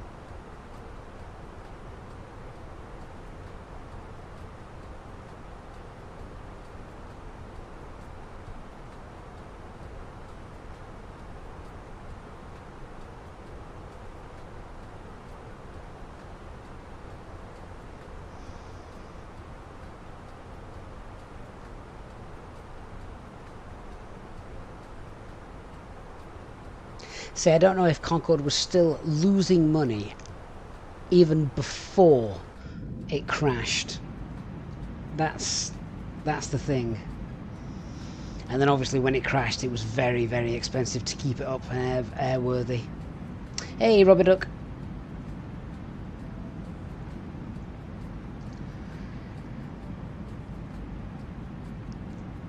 But everyone loved Concorde. That's probably my biggest aviation regret, is I never got to fly on it. I saw it several times. My God, I heard it. That sound. That amazing sound.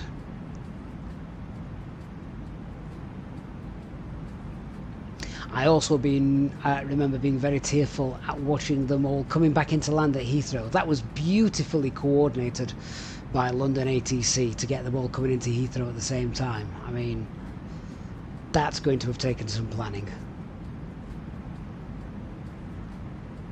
Oh, plane out the office window.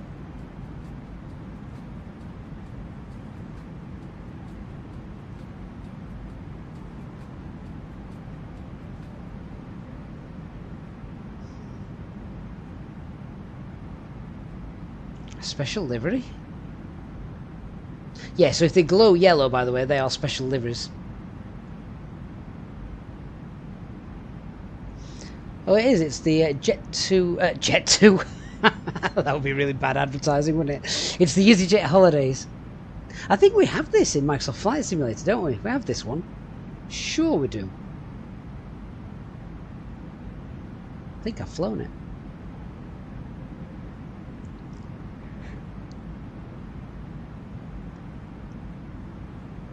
Imagine being the woman on the side. You can see your plane and go, they're my legs.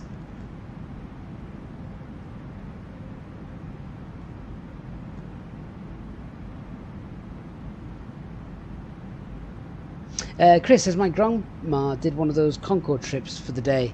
Wined, dined, quick supersonic and back. That's the thing, you needed to be supersonic, didn't you?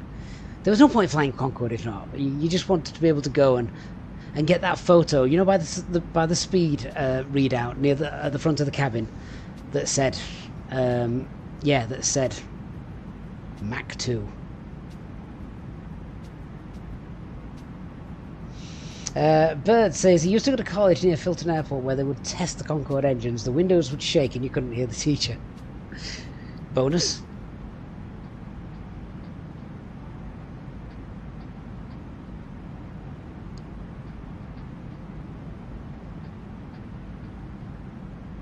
So in a couple of weeks, I'm actually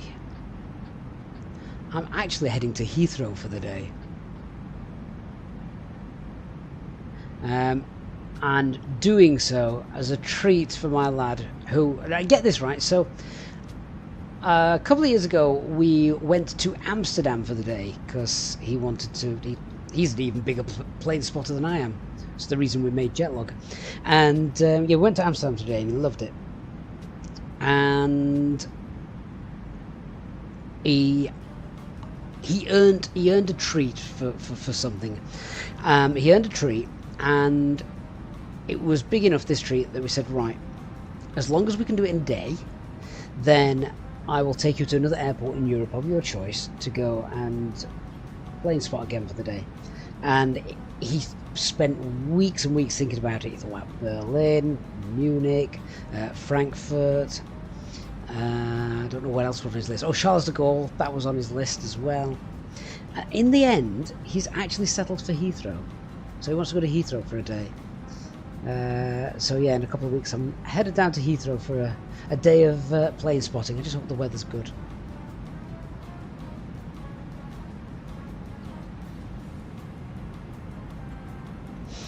Sean says, well, weird, look at that. That's the reg aircraft I use for easy operations. Just on a ferry flight from Luton to Liverpool after realising it was a Liverpool-based aircraft. I hope the flight number started with a 9, Sean. Chris, you had the Airbus Atlas fly over near your house at 1,800 feet. Ooh! Bet that was loud.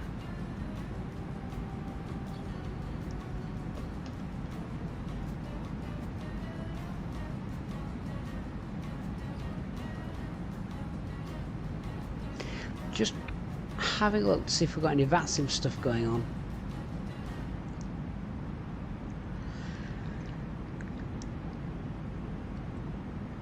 Shanwick controller, Shanwick radio is on. Do you reckon they're just prepping for across the pond? I mean, it's a mega day, that, isn't it, for the controllers? That must take some setting up.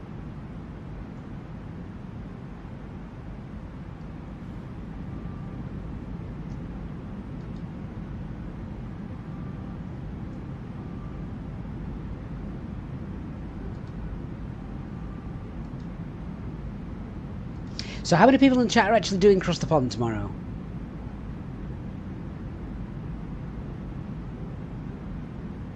How many people have got to pass out?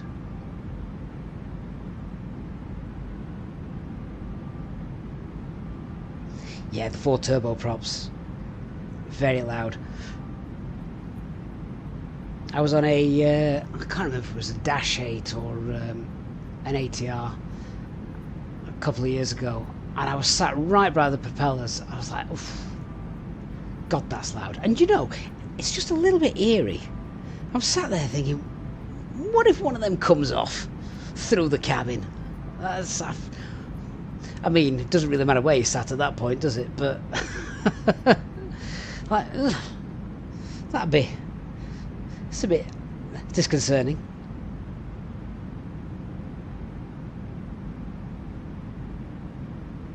Oh, Robbie, there was 2 unskippable ads. I always thought they were skippable. I didn't realise they made it that way. Hey, Peter in the chat. Hey, Peter, good to see you, my friend. You're still not able to run flight sim? Oh, of course. Yes, yeah. Did you get that sorted? Did you get the crowdfund sorted?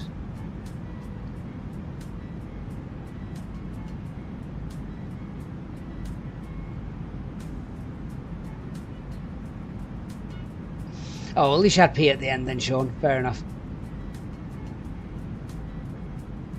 Oliver, you got quite emotional watching the 747 leave Heathrow, the Virgin Atlantic. Well, do you know during COVID, when planes were obviously just being parked absolutely anywhere they could park them. The Manchester Virgin-based aircraft, I think there were 330s, I think they even had 340s at that point. Don't know if the 74s were based there, I can't remember. But they literally flew, from, where are we? Just turn off the private aircraft, because there's dozens of them. They literally flew from Manchester Airport, and they flew them to Doncaster Airport, which it's not there, is it, anymore, sadly. But the way they did them, I remember watching them. So they took off, and I think they took off on 05s, as were the weather, same as they're using today. They took off, they flew straight out, they flew over here, and then they came in and sort of circled land that way. But they literally crossed over the top of our house, these 330s, 340s, but they were only at about 5,000-6,000 feet. It was brilliant to see.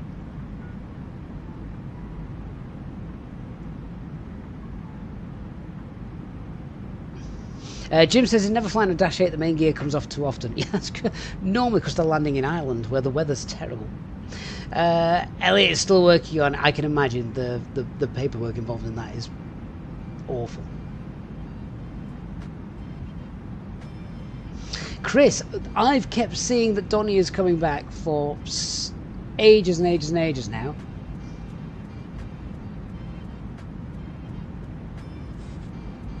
That can't be right.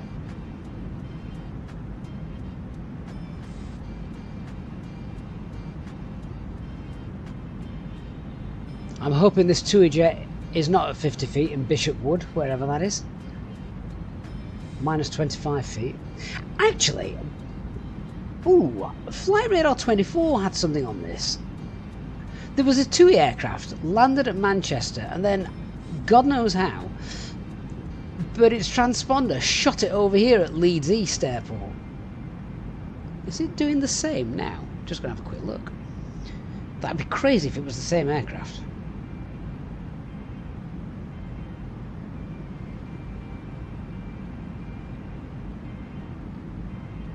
It has.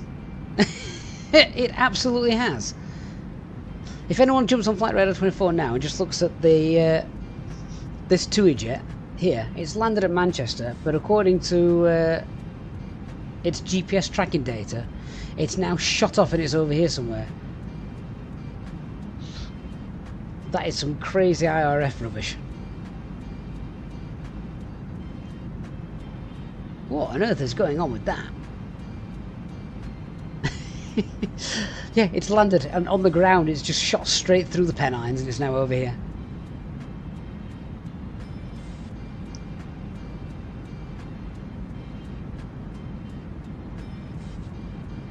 Well, at least I know it's not just jet lag. He's still going, look. He's still going.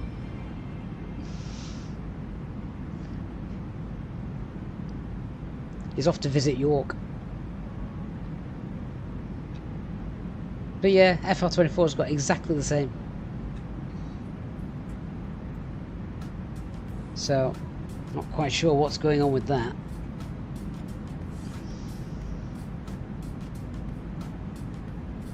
But I think that, I don't know if it was that I'm now curious to find out if that aircraft has a problem.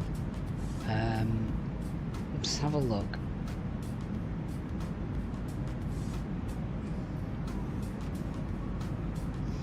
Where is it? Oh, is it gone now? Oh, it's disappeared off Flight Radar 24 now. That's a shame. Or is it now actually in its rightful place? Which aircraft was it?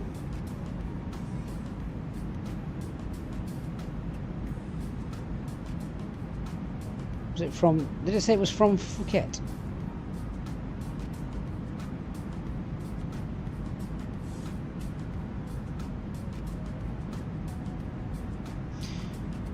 TUI, Tenerife. Where was it? What was its flight number?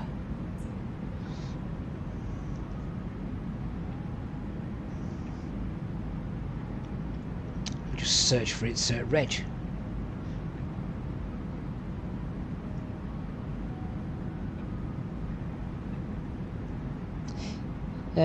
Playback. Let's have a look at that. Yeah, so that's today. That's apparently what it's just done. It's just landed and then ended up in a forest. And then...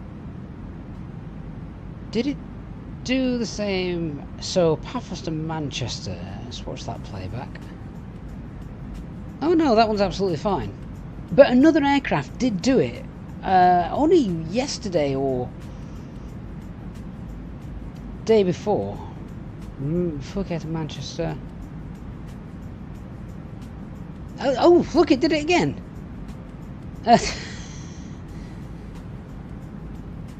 It is, it's the same aircraft. How weird.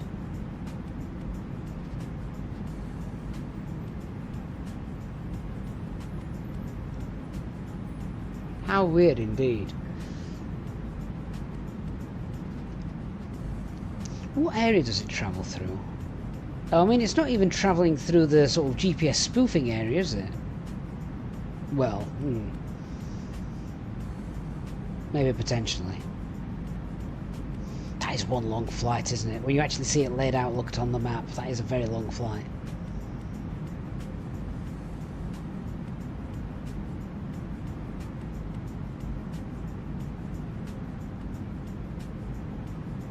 Oh well.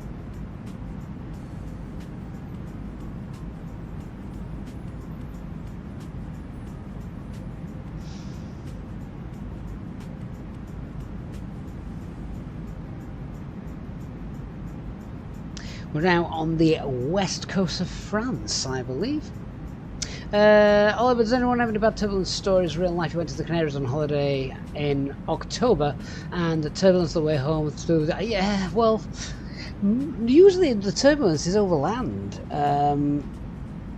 We flew back from Menorca a few years back, and it was awful all the way home. It wasn't... You couldn't sit still. My young girls then were very upset because they couldn't colour inside the lines. That's when you know it's too bad for them. Chris Morgan says it's due to the ADSB or MLAT data getting corrupted or weak due to the ground. I just found that it was very strange that it's the same aircraft that seems to be doing it.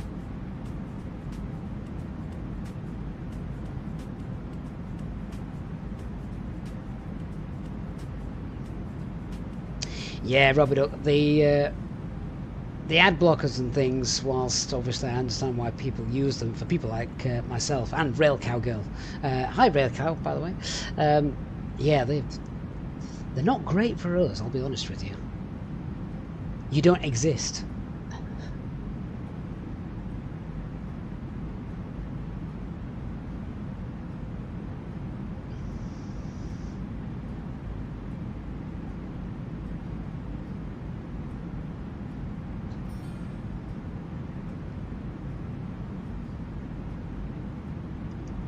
Trying to work out where that is before I actually go and have a look. Anyone want to hazard a guess? So our flight route was to go up the west coast of France.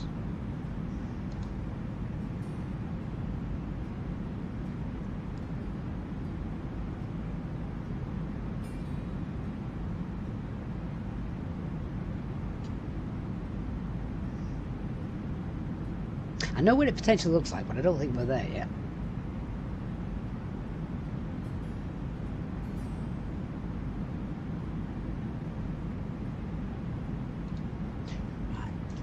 Let's have a look.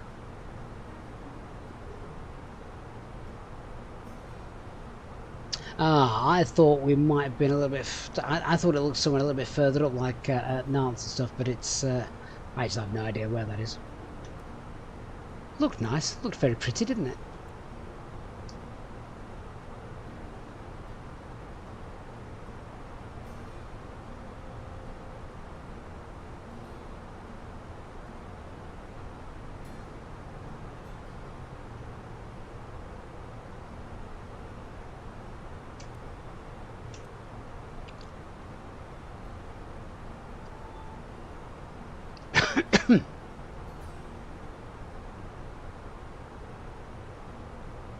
That's when you know turbulence is really bad, Rail Cowgirl, when people are actually crying.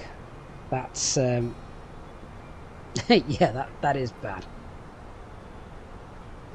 I know my in-laws, they landed at Leeds Bradford a couple of years ago, and when they landed hard. Hard enough that all the overhead bins actually opened. Which, yeah, you've got to come down with some force for that to happen, right?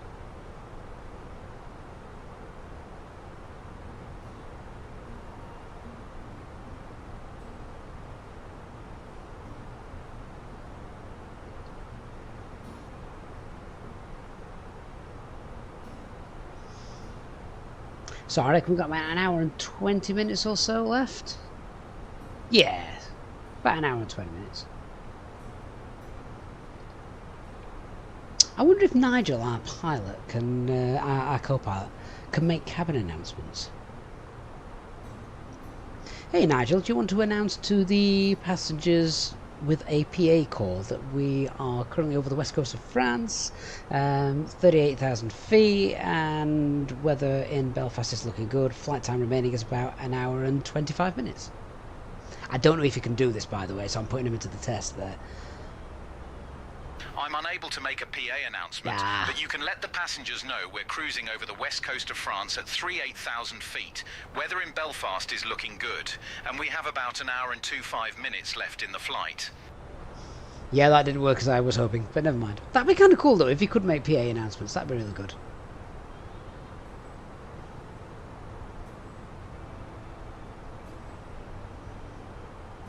Oliver, question with the estimated fuel board. Yes, mate, go for it.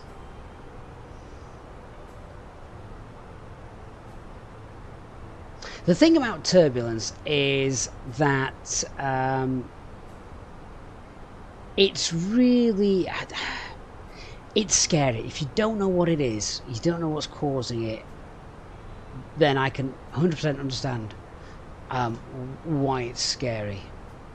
Particularly if you enter as like a pocket and the aircraft drops a little bit. But yeah, absolutely. Saltagov, hello. Oliver, when you are fueling up, what is the minimum estimated fuel on board you're generally happy with? In terms of what? So how much? You mean how much estimated fuel on board at my destination? Or how much fuel on board in sort of in general? Switching to breast control on 124.065. Alpine 84 Papa November. So you don't really want to be landing. Well, if you're going to be landing less with less fuel than your final reserves on your flight plan, that's a mayday call. That's a fuel emergency.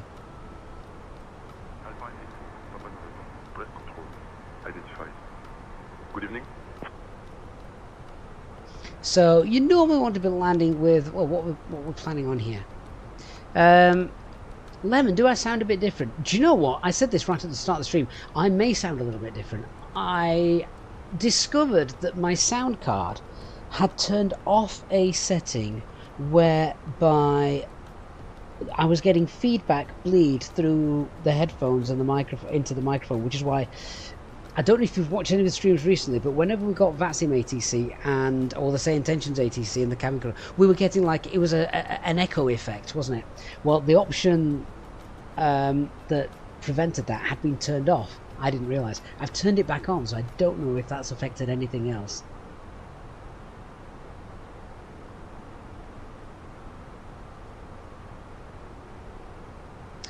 So yeah, we're looking to land at about 2.7 tons on board.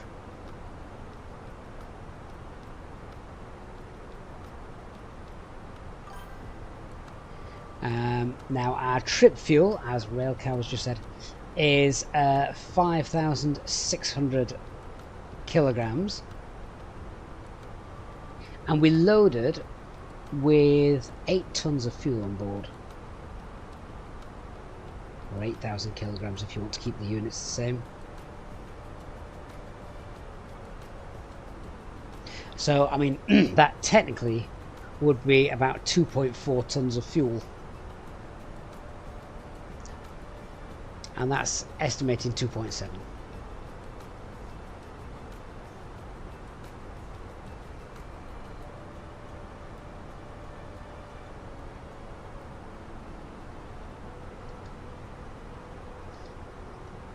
Do I sound worse than previous streams then? I'm going to have to listen back to this and see what it sounds like.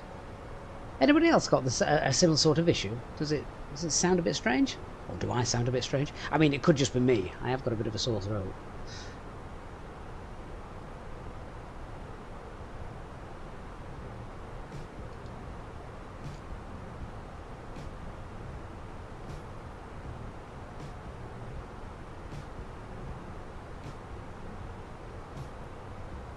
Oh, Sean, I've just scrolled up and seen your message. Why you remember on the ferry flight from Luton to Liverpool, on arrival into Liverpool, you got the first time ever in the Phoenix the audible wind shear alert about 500 feet above the field. Okay. I assume you went around, Sean.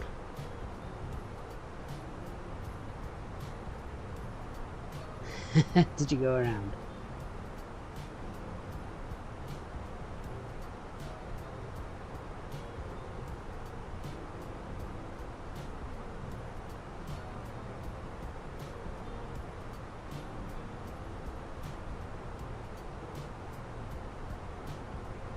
We haven't done a fuel check, speaking of fuel, so we are about to come up to Turpo. Well, we'll go through the fuel check now, make a bit of sense of that.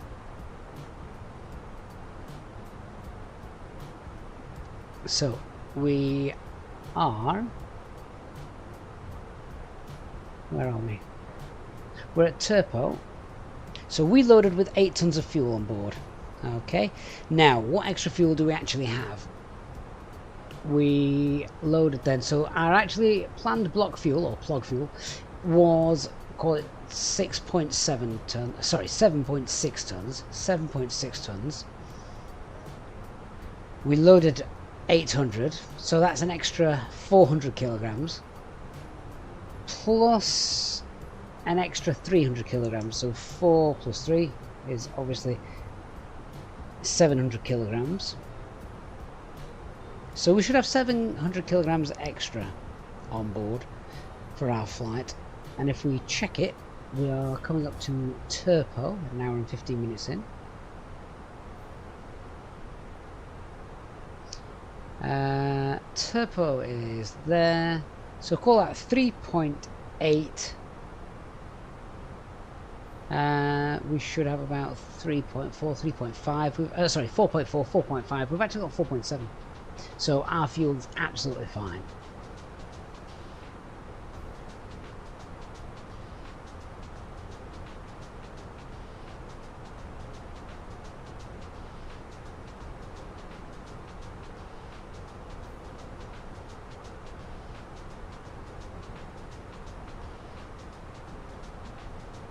Oh, Railcal, I didn't realise you were going for the ATPL as well. Go you. Fantastic.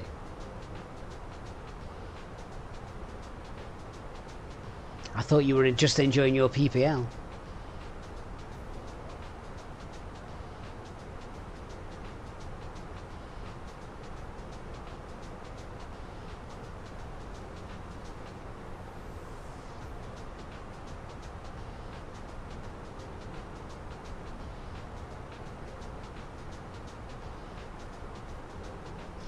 Railcal girl, the problem is if you go back 5 years, that's peak COVID, and maybe not peak COVID, but yeah, that's when I literally used to just stream every day. I've got nothing else to do. No one had got anything else to do, had they? That looks cool. That looks nice.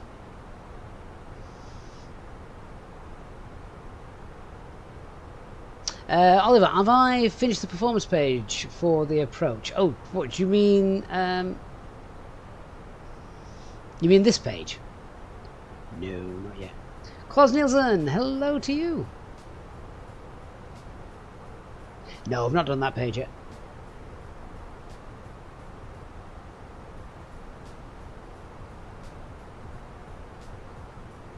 We'd only need to update it because we're about another hour and 15 away, so Oh, you were just referring to the ads. Oh no, I was referring to the fact that I got time to literally sit and fly every day. It was brilliant. Literally used to get up every day. I was effectively a full-time streamer without without doing it professionally, because we've got nothing else to do. And you know, back then we sort of have like between 200 and 300 people per flight watching the stream. It's obviously very different now.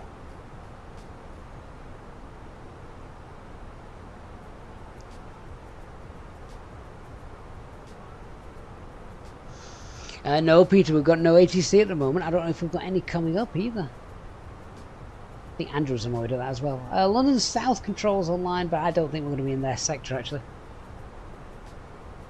Railcow, you loved the pandemic. You must be the only person in the world that says that.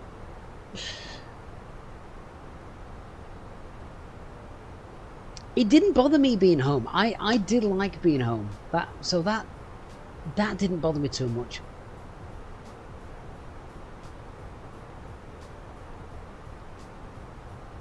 Yeah, when the pandemic ended, we went back to 10 viewers.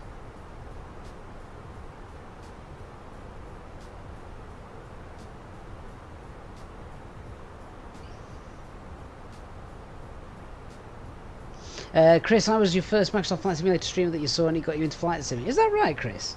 Oh, fantastic.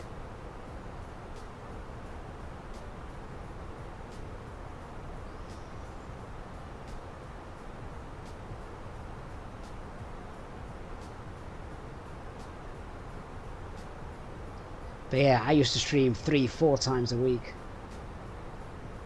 Almost daily at some points. And the long hauls on the Friday, long haul Friday. Those were the days. I can't imagine doing that now with the channel as popular now as it is. That would be something.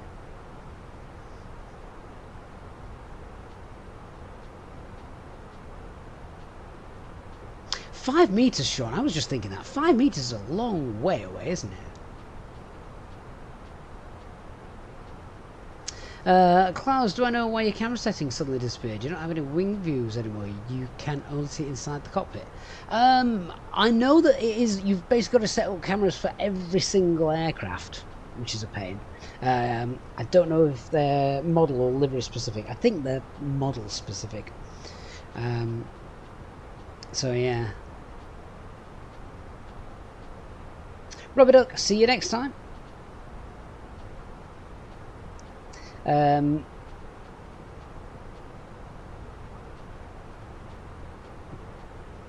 the other thing with that as well, which really annoys me, is how you have to reset your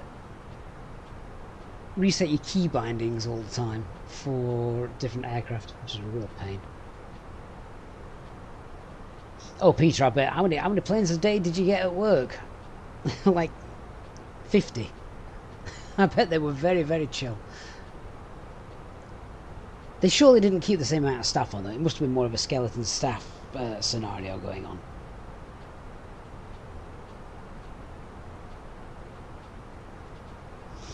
So, Klaus, if you want to check out my graphic settings, there is a video on the YouTube channel. And that goes through my current graphic settings.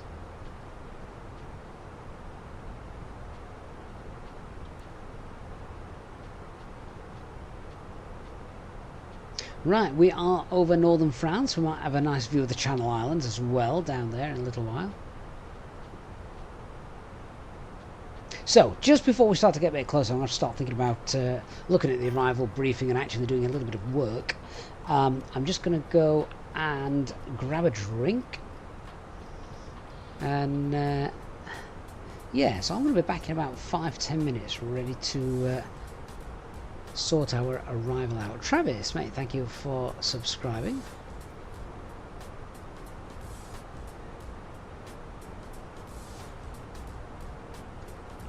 I might leave you with a little bit of an outside view as well. Okay, guys. So yeah, back in 5-10 minutes.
there, Captain.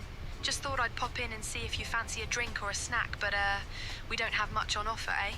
Just let me know if you want anything.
November.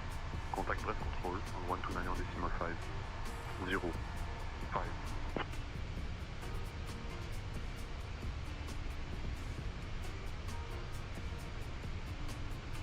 Switching to breath control on 129.505. Alpine 84 Papa November.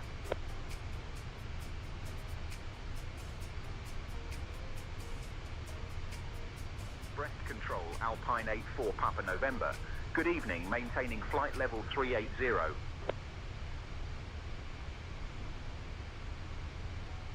Alpine 84 Papa November, breath control identified. Good evening.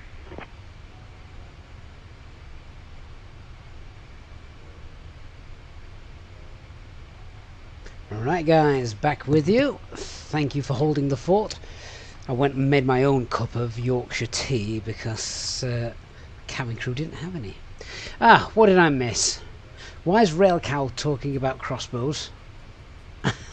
That's concerning. I'm not sure I want to scroll up.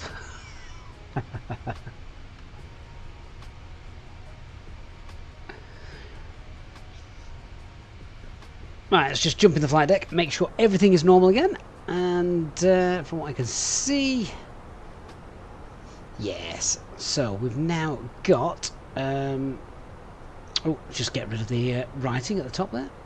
We've now got the UK in sight. That's a bit hazy, isn't it? You were talking about crossbows in the pandemic, Railcow. That's even scarier.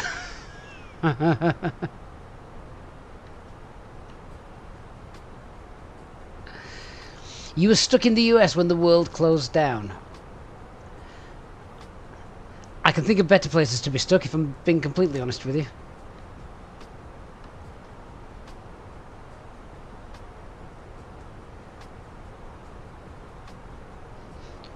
A nice daytime landing as well. I do love this time of year. You see, I don't like hot weather. I'm not a hot weather fan. But this sort of temperature now outside, when the sun's shining and it's just warm in that sunshine, is perfect for me. I love that.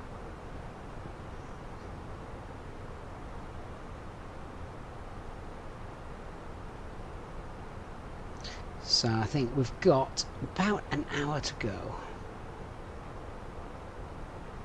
Yeah, pretty much. About an hour to go. And you got out of the US on the last SAS flight. Thank goodness they had space for you, because I'm guessing everyone was trying to get out as well.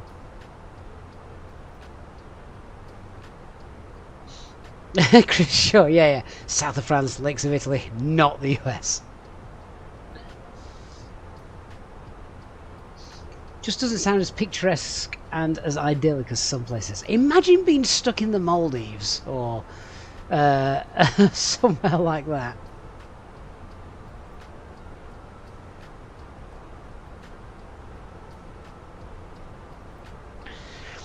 And stuck in the Maldives, been told, sorry, we've got no flights now for the next 2 weeks. Damn.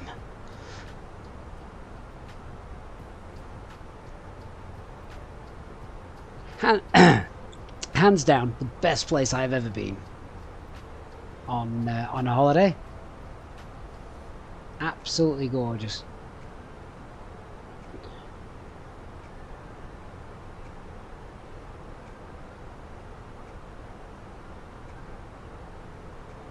Peter, now that you're on with the training stuff, you don't mind the hot weather, your classroom's aircon. Does the tower not have aircon? Surely it does. They've got to keep the guys comfortable.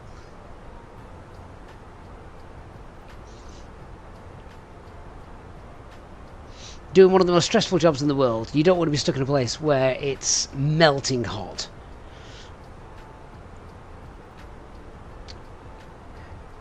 Right, I'm just going to start browsing through some of the charts and having a look at the arrival. Good evening, Aviator. How are you?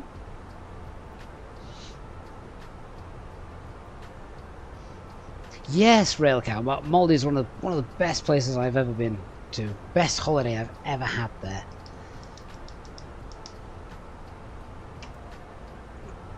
I need to go back. Definitely need to go back. Hey Aviator, yeah, I got, so my wife was on nights, I was bored, and I was just flicking through stuff. I'm like, oh, cool.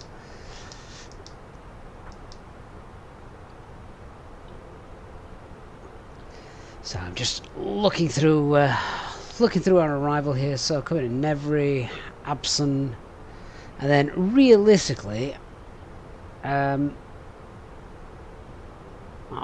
probably going to from Abson make a straight-in approach. The airport isn't busy enough to require a hold at Maggie.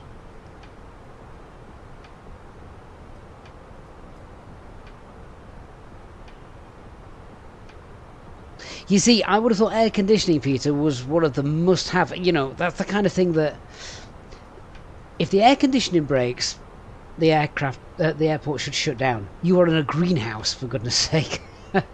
Same with the kettle. If the kettle breaks, that's it. Divert.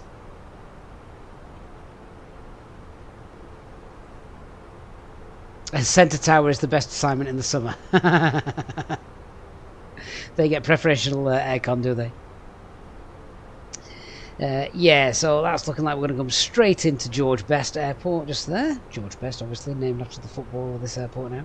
They keep doing that, don't they? What other airports are named after footballers? We've got the Ronaldo one, haven't we? Isn't Funchal named after Ronaldo now?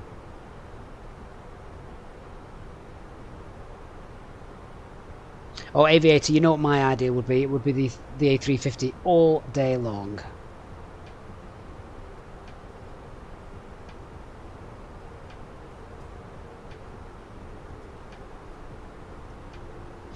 Sean, I can't help you there. I've not got X-Plane 12 installed, I'm afraid.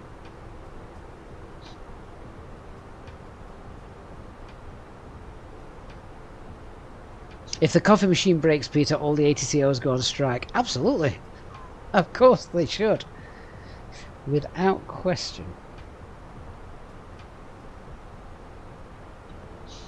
Okay, so the straight in's looking fine there. Let's have a quick look at...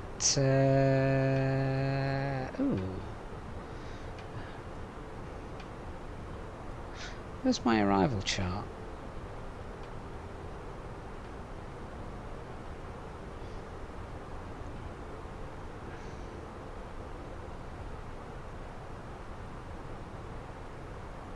Not quite sure why we've not got an arrival chart there.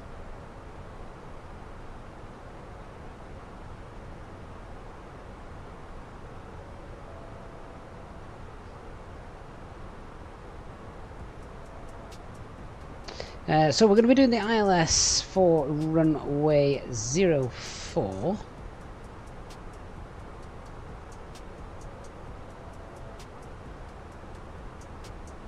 Aviator, I'd seen that they had done updates to it, which is obviously grand, because FOSM is the one thing that when you ask people about the A350, that was the thing that was annoying people, wasn't it? Yeah. So let's just grab some information off this chart here for me to scribble down. So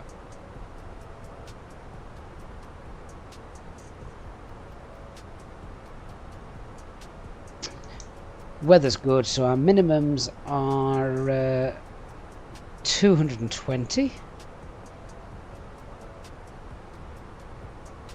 3-degree glide path. Very small displace threshold.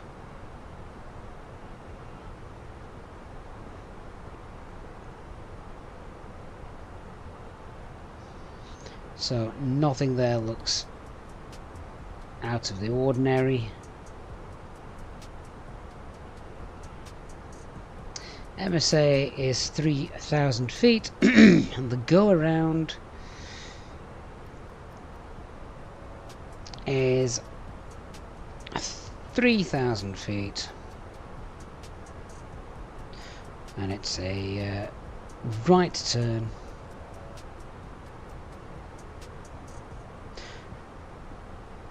to the Hotel Bravo NDB.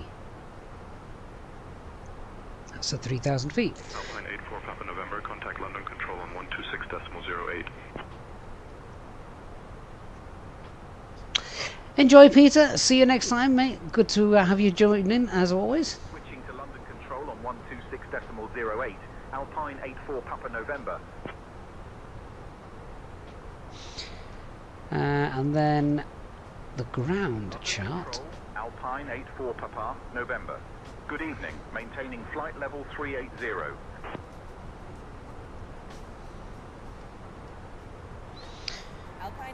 Vacating Alpha 1. Ooh, do you think we can get in and stop at Alpha 1? Otherwise we're going to have to turn around. Although we can turn around on the runway.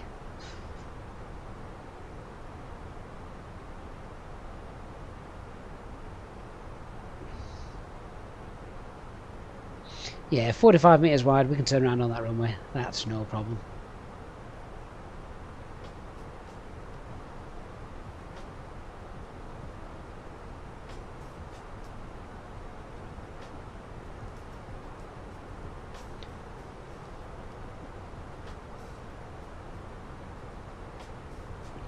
Railcam, I don't use Navigraph. No, I do have a Navigraph subscription. I use it for the AirX cycles and such.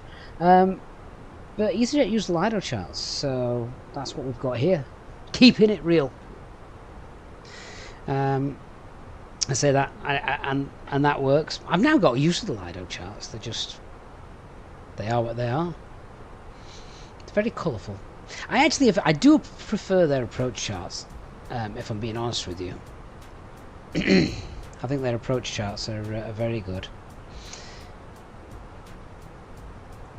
You've just got a lot of information on them all in one place.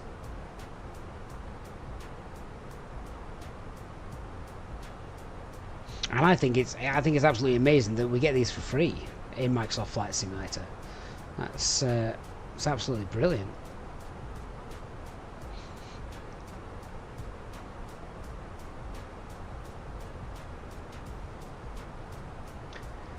Okay, let's do the landing performance stuff. So we've currently got estimated landing weight 55.5. That's because you always round it up slightly. So yeah, 55.5. We are on runway 4.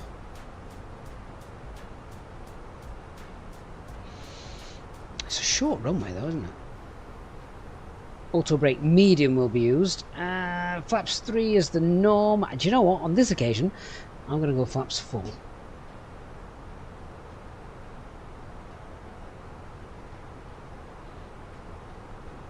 So we're going to go flaps 4. It'll be auto brake medium.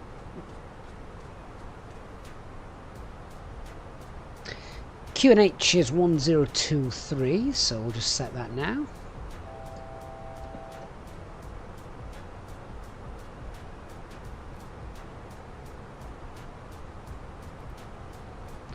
That's done. Now we'll go and set up the box for our performance and arrival.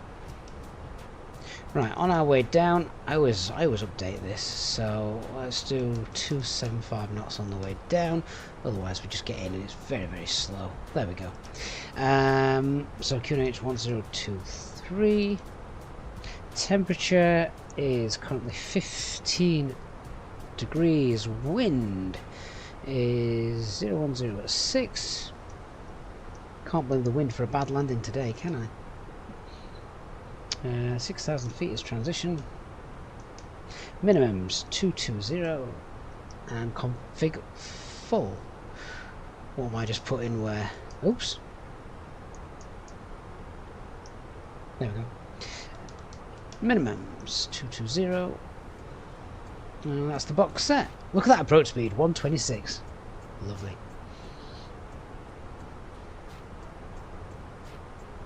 Yeah, it's a short runway, Sean, so always a good one to get into.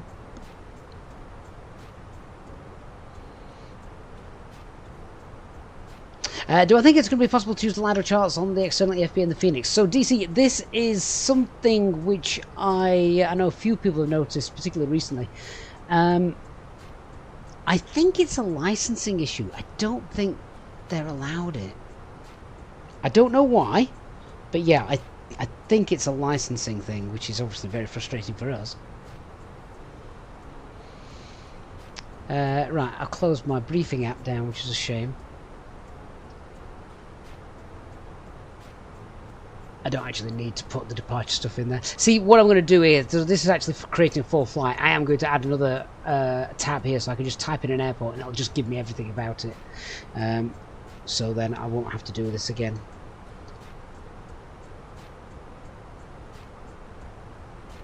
But what I'm actually after is this. So 340, is that the weather I've just put in?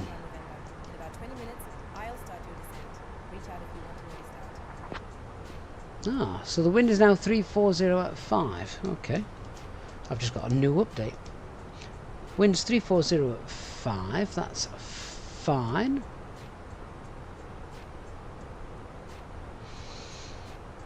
QNH is still 1023 and it's 14 degrees. Good job we checked. Yeah, so obviously done jet lag. I should have started with an app like this. This was much easier to prepare. This is what I wanted, the nav aid. So we use that and we can then put those in. We want Belfast, although I'm not sure that actually works anymore in real life.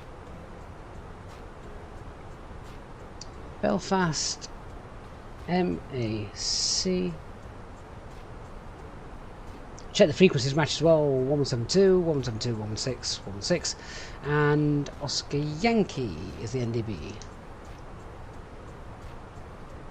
which is 332. Ooh, I've not got that one in there.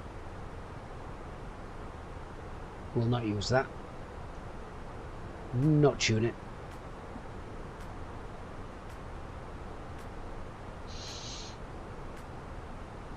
Alright, so let's do the briefing, starting with the weather. I've got no concerns over our weather today for the arrival. Winds are going to be very, very light for us, so that's fine. Slightly from the left as we are coming in. Nothing's changed with our aircraft. No times either, I don't believe. No, none at all, so absolutely fine. How are we going to fly the approach? Well, this is pretty straightforward as well.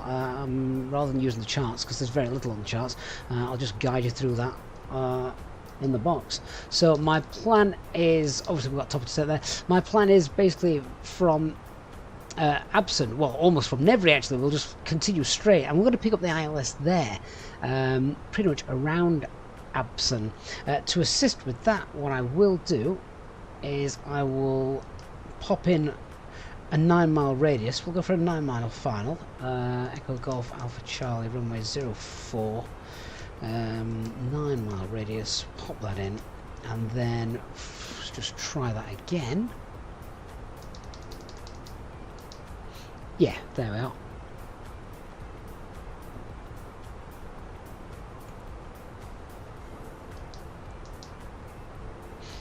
Yeah, so actually it will be, yeah, pretty much Nevri, and then we'll continue flying. Peter's gone now, I was going to say north.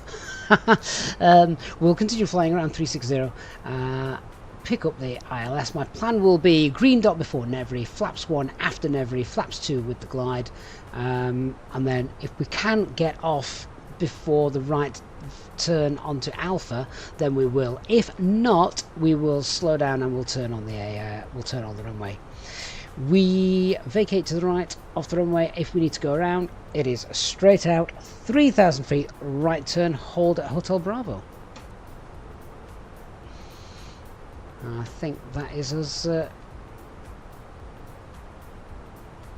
pretty much covered for our arrival.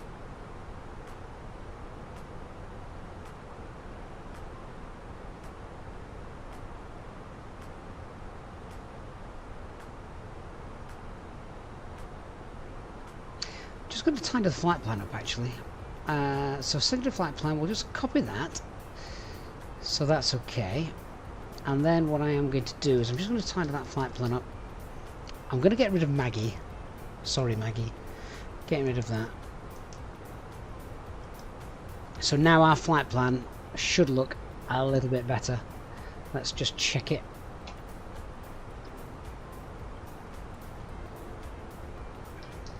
Yeah, there we go, look. None of that hold stuff. And we're just straight in. That's what I wanted. Emerald, do I like football? I do love football. Which team is my favourite? Oh, don't get me started. Sheffield Wednesday. They are my team. Things are going bad. Things are going terrible.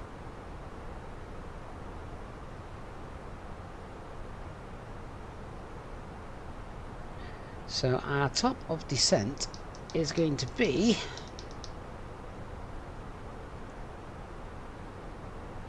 in about 10 minutes time. Hey guys, just letting you know that we will be starting our descent in about 10 minutes. Copy, Captain. Just a heads up, the cabin is a bit of a mess, eh? But we'll manage somehow. Great. Not heard that before. Okay, please clear it up before we land, because I will be doing a hard landing. It is a short runway. Copy, Captain. I'll make sure to clear it up before we land.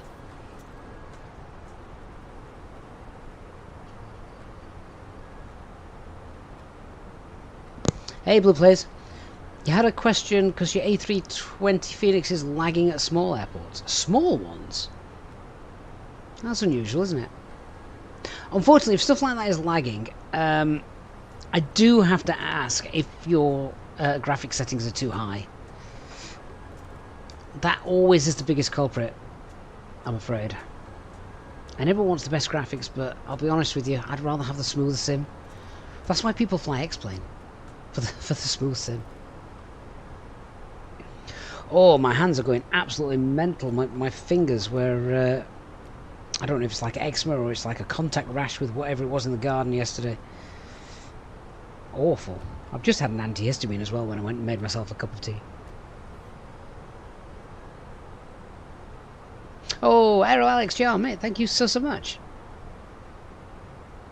The award actually arrived in the post this week. Sat now pride of place in the window bottom.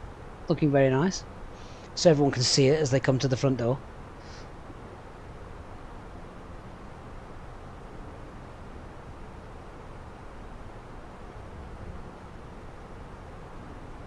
Rail cow, I would love to fly with terrain at 400. Wouldn't work though.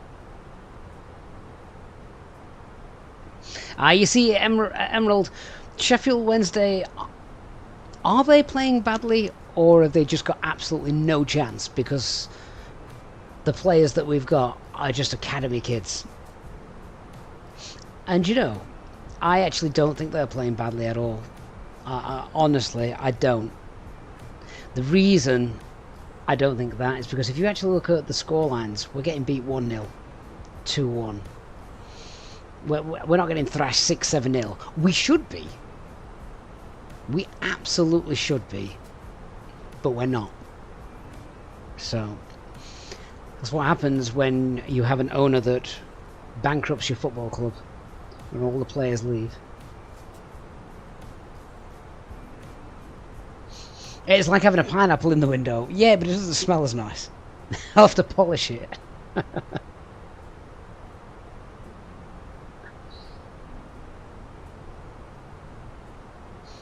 Blue Play, so obviously every single setup is different. There's a graphics video setting I've got here on the channel. I want you to try and copy that to begin with, because I don't have a major beastie PC, and I'm streaming on it as well. So I'd like to think you would probably be able to get something similar to me, if not better. Depending on your specs, of course. Just realised. That should be being monitored.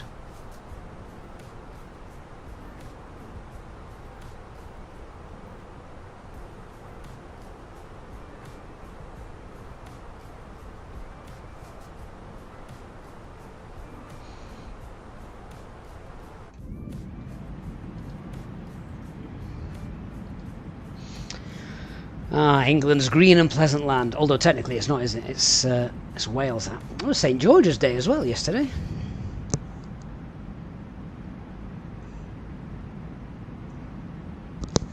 No idea who St George was.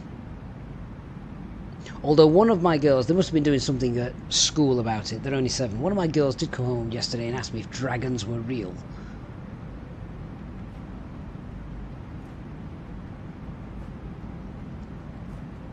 I said, yes. Have you met Nanan? I didn't. Because that would have got repeated.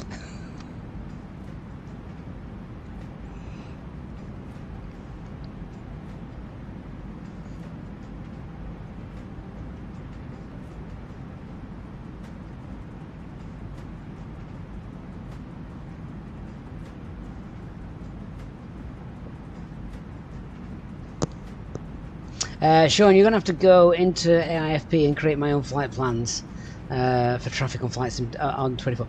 So, Sean, I started tinkering with something, but then I got stuck and I realised I didn't have the time or the skill set to be able to do it.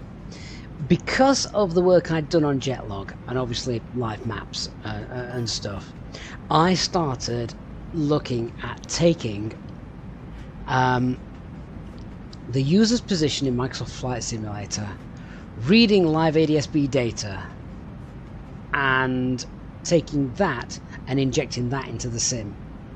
And I created the program, and the program was there, but then it fell down when it started having to work with SimConnect, and I just didn't have the time to build all that, unfortunately. So the bones of the program was there, but actually getting it to talk to the PC, to the sim, that's where it started to fall down. Hey, Grimbo. I even got the program to like read the aircraft around, discover if they were on the ground at an airport, so it could inject into that airport, discover if they were airborne, so it could just be spawned into the air. You know, that kind of thing. But they were all, it was real world traffic, because that's what it was. But as I said, I don't have the skill set to be able to take that any further, unfortunately. Right. Do you reckon down there is Llandudno somewhere? It's very hazy, isn't it? Emerald, everybody loves the English Premier League. Who's going to win the title? Have Arsenal bottled it again?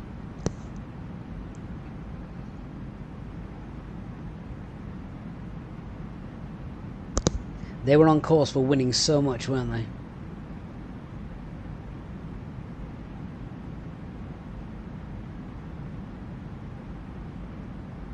Yeah, Railcal, that's where Claude comes in. You see, the thing is, I didn't have the time to devote to it.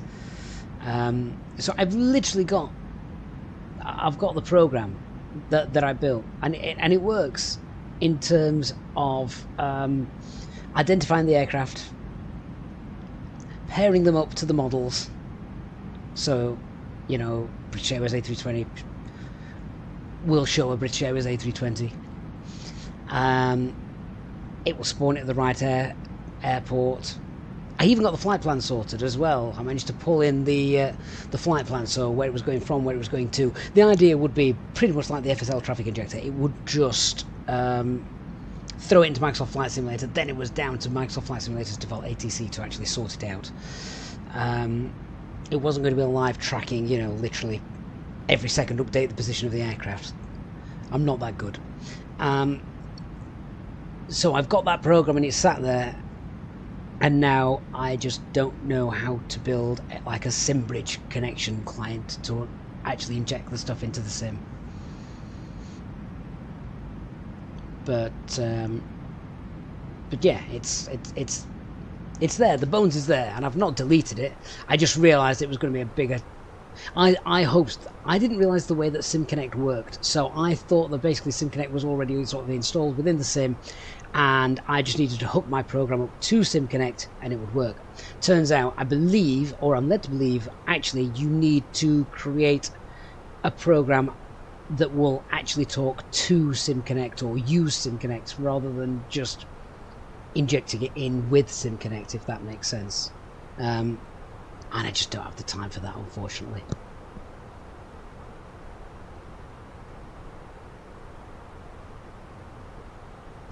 But it would have been nice. It would have been nice to have something that was just going to take over that, injects what is live traffic in, and then just leave it to ATC to sort.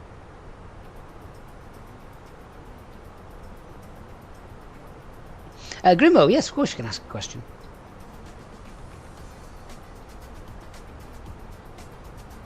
The Emerald Isle is in sight.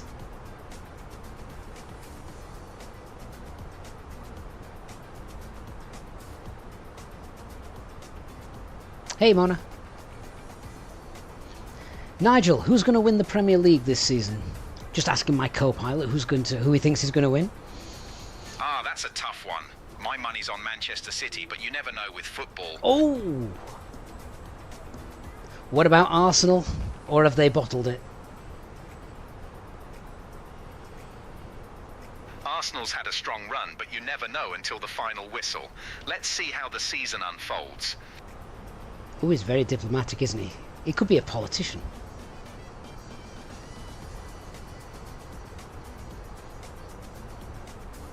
Hey, Mouldy Guitars, just remember, even you install it through the fly-by-wire injector, but it's not fly-by-wire that made FSLTL.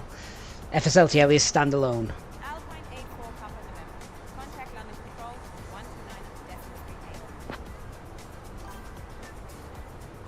Adam Aviation, thank you for the follow. Hope you're doing well. Switching to London Control on 129.38, Alpine 84 Papa November.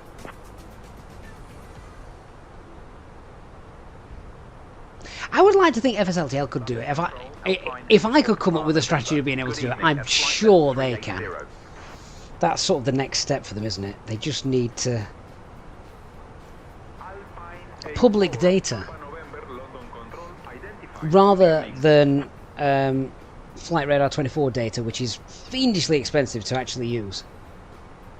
I know, because I was looking at it again when I was looking into the jet log setup.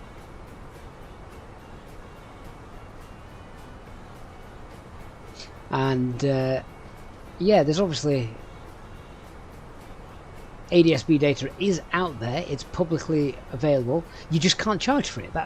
Which is absolutely right. It's in the public domain. People do it voluntarily. You cannot charge for that data. Emerald, I've never been to Belfast. I always fancied going though. I fancy the Titanic Museum. Is that Belfast? Or is that Dublin? I can't remember now. Mental block. Either way, I always fancied going there.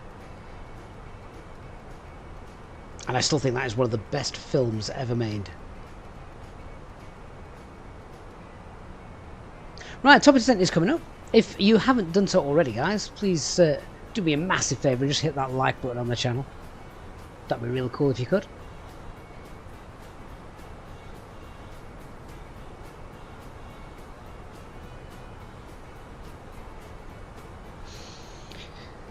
Right.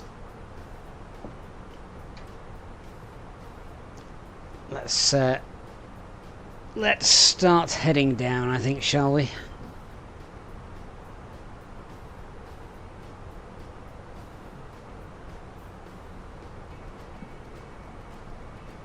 Okay, so thrust idle, open descent, and 210 blue. Anti-ice is on.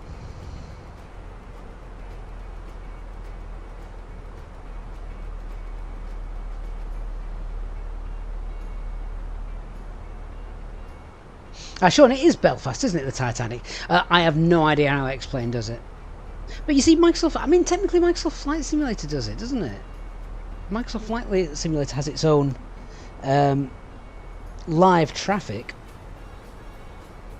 So, in theory, we should just be able to use that.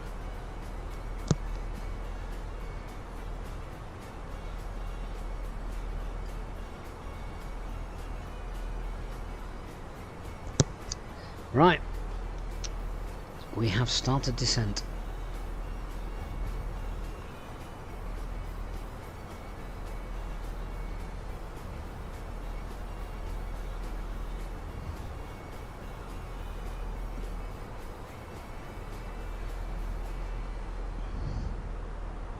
Oh, who was asking me about the numbers on here? I think I've just remembered what they are. I think the top number is the highest peak on screen, and the bottom number is the lowest. I think it's as simple as that. It's literally just come back to me. Whoever was asking is probably gone now.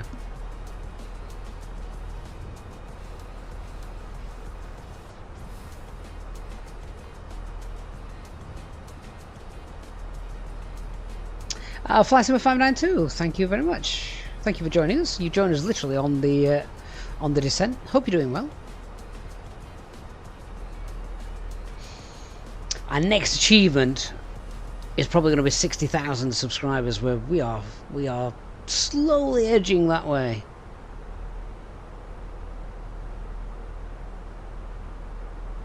Which would be absolutely brilliant. Has anyone been in the chat right from the very start of our flight today as well? That'd be kind of cool if you have.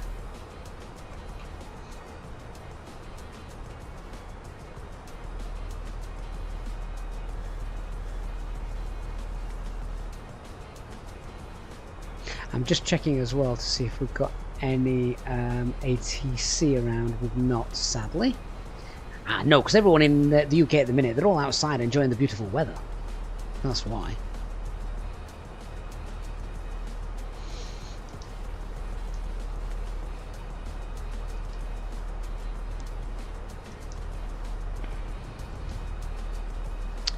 Stand 4 at Belfast.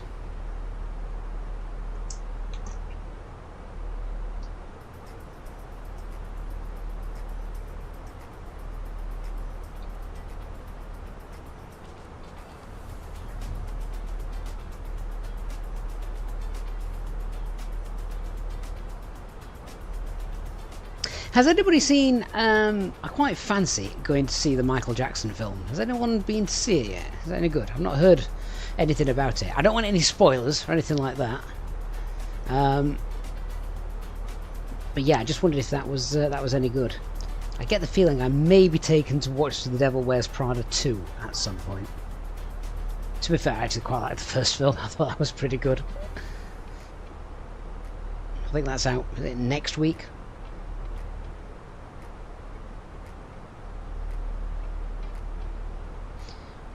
Okay, so I can just see we're skirting around and our approach is built up.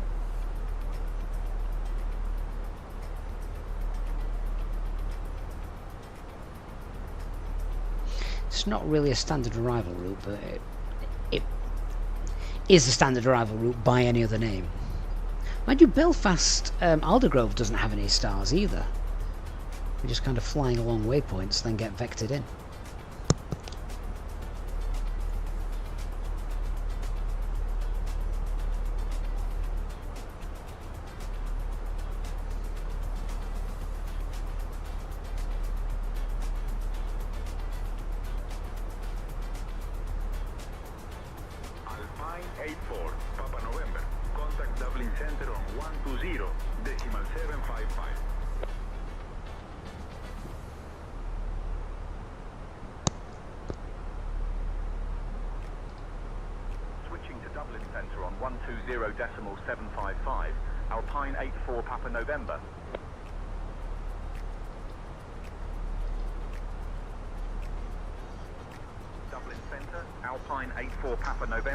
Good evening, descending flight level 270.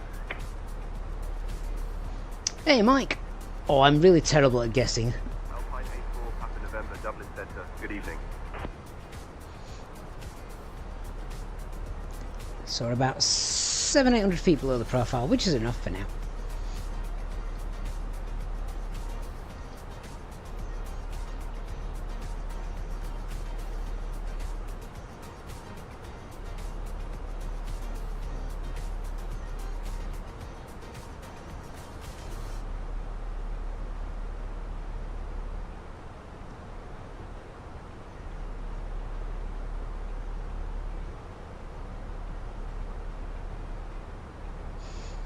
Oh, Mike, so you're ATC S1, fantastic. So I don't know what the sort of levels are with VATSIM ATC. What does that give you the ability to control then? Is that where you start? So is that like is that ground control? Does that give you that, and then do you have to do something else to do tower, approach, center? If I had the time, I'd love to do it. But then the waiting list in the UK is phenomenally long.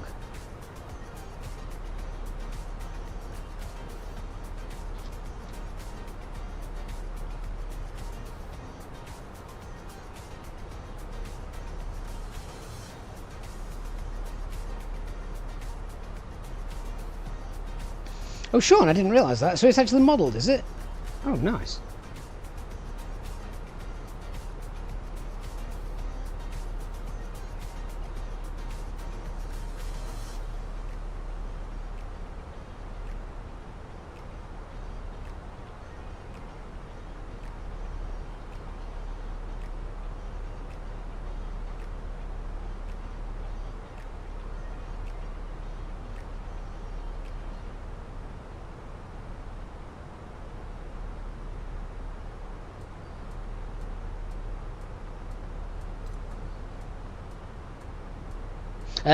Emerald, it rains all the time. That's why England is green.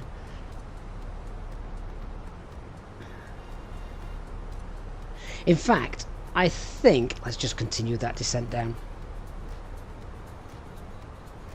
I think, so from the 1st of January this year, I don't think we saw blue sky for about 40 days where I am. Hey Andy, good to see you.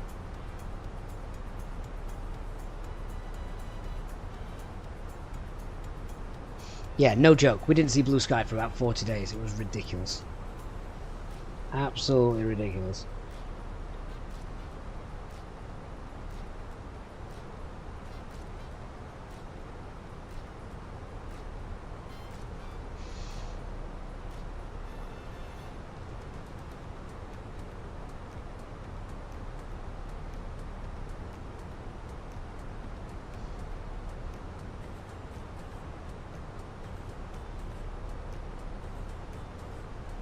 Right, so I think we'll get the seatbelt signs on now.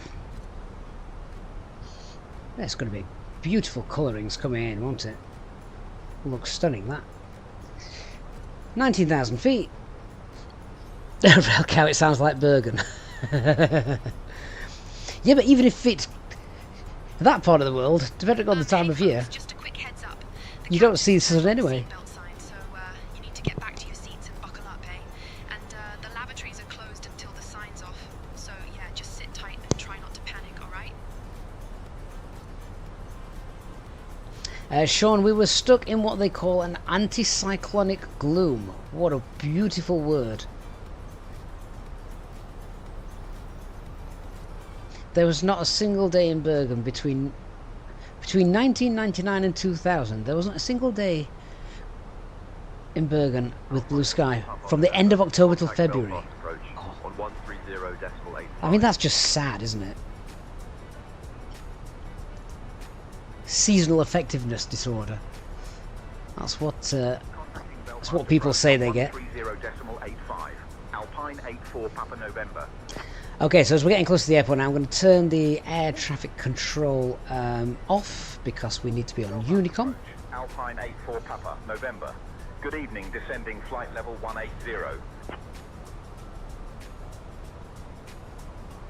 Alpine 84 Papa November, Belfast approach. Expect the ILS runway 4 approach into Belfast. Good strong Irish accent there. Hey Chris, you are back indeed, just in time. Expecting the ILS runway 04 approach into Belfast. Alpine 84 Papa November.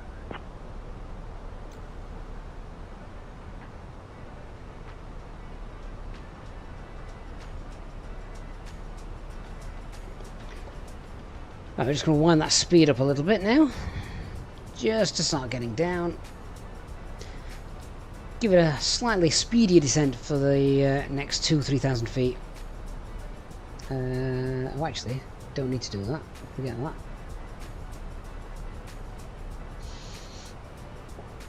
might just pull VS. Okay, so we're going to level off there. I want 3,000 feet here, but we do still have to slow down, remember, so that's fine.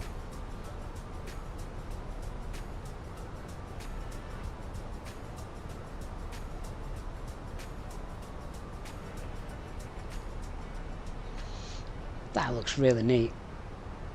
What a gorgeous approach up this, well, we're not in the valley, but you know what I mean. Beautiful.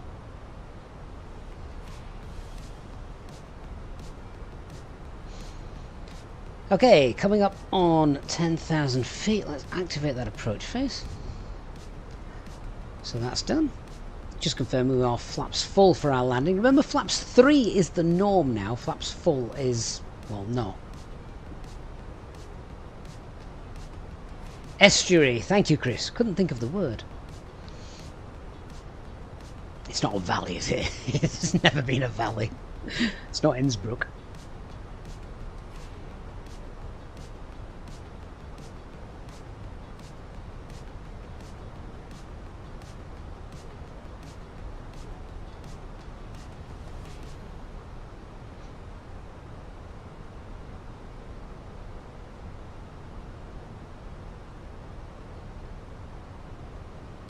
But it does look very nice. I say this every time I fly in Microsoft Flight Simulator, just because I don't get to stream now as often as we always used to do. It still gets me. I still, yeah, I still see things that I think that make me go, wow. It's not, you know, common. If that makes sense. Right, let's start slowing our jet down. Thrust idle, open descent, manage speed.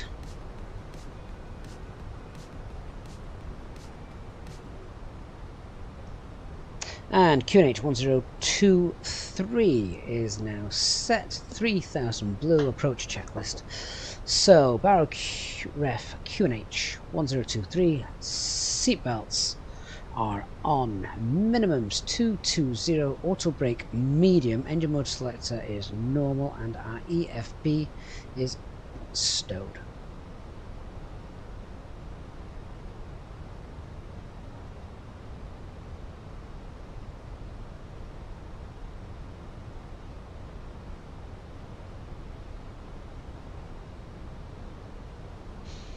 Belfast City traffic, Alpine 84 Papa November is currently 30 miles to the south, inbound Abson for the ILS runway 04, Belfast City traffic.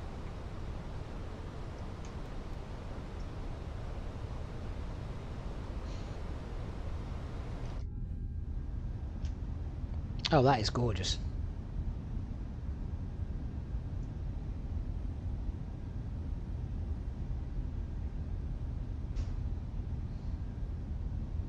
Oh, Mike, sounds like you've got a cool journey ahead of you.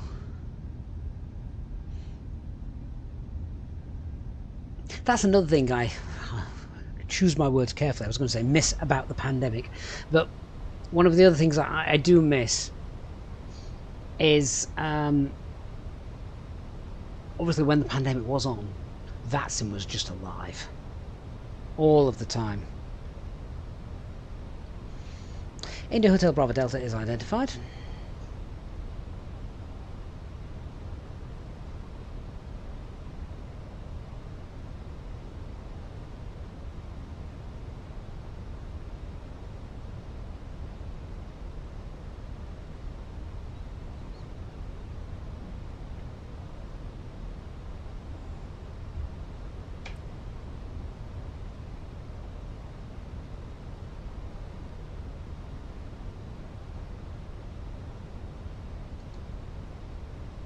Not a cloud in the sky, exactly what we wanted and expected. So speed brakes are just out at the moment, just trying to chase down and maintain this level off area.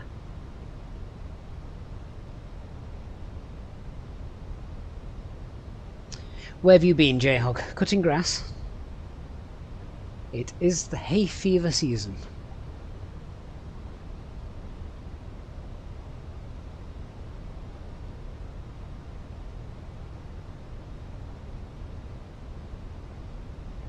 Okay, so I'm going to pull heading there,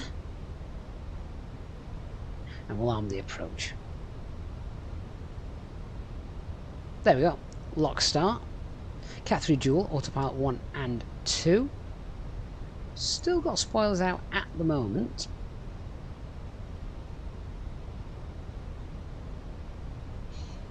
That low sun coming in across the screens. Beautiful.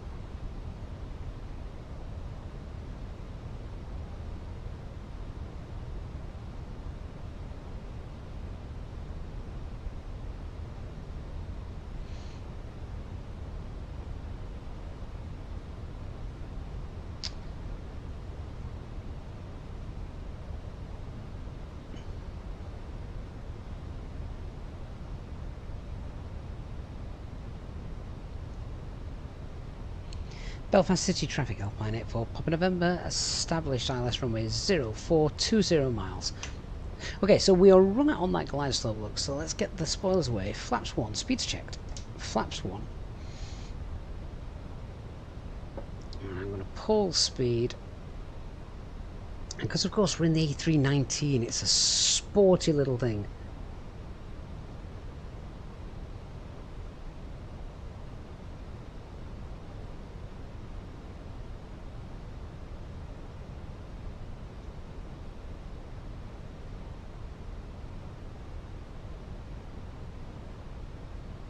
Glide slope star. Missed approach altitude 3,000 feet is set.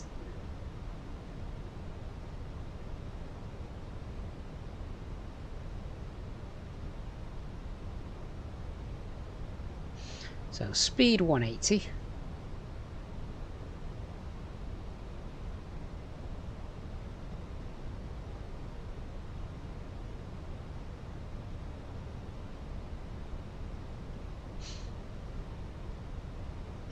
Yeah, the 319, it's a slippery little thing, rail cow. But we're in and on now, 16 miles out.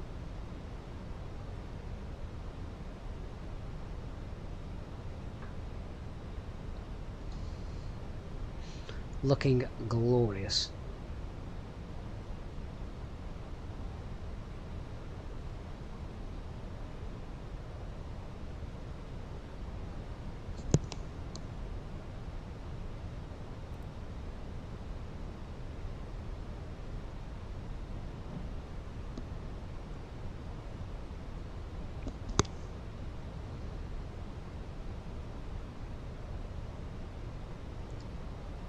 I know where the airport is because I recognise the Docklands here, but I can't actually see the runway just yet, unless it's, I don't know, it's just a tad hazy.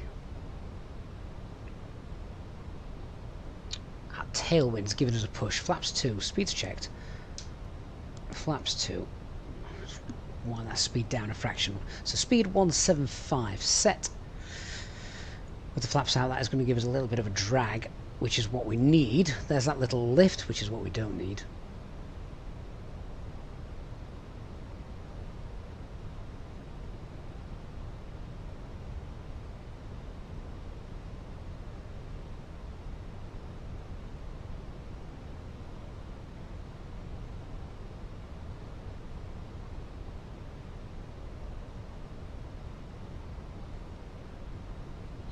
You can see it having to chase that glide slope.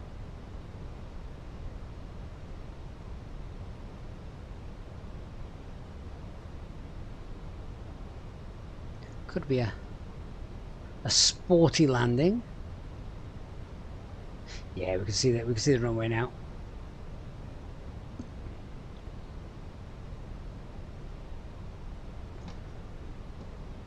Right, manage speed. Let's get this thing stabilized. So, a little earlier than normal, but we're going to get gear down. That drag will help us out. Mozavlo, thank you for joining us. You joined us at the best time. we've got quite a bit of speed to bleed off as well. Remember, I think the VAT was something like 126. Flaps 3.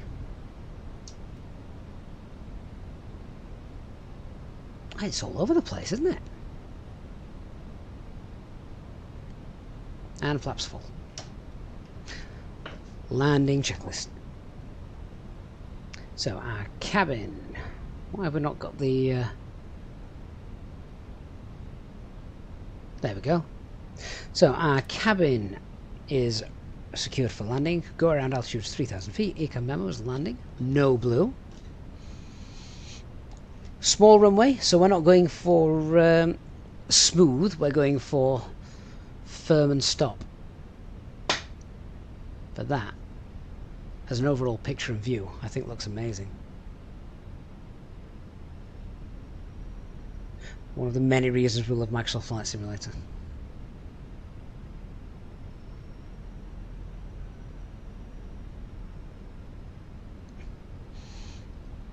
Southport Port, is the header still saying 439? Yeah, that's definitely got stuck.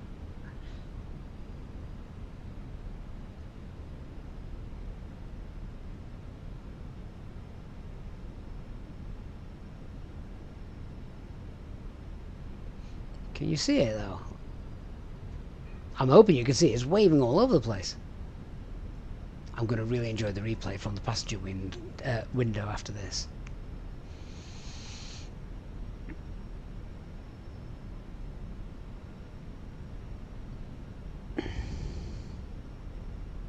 Right.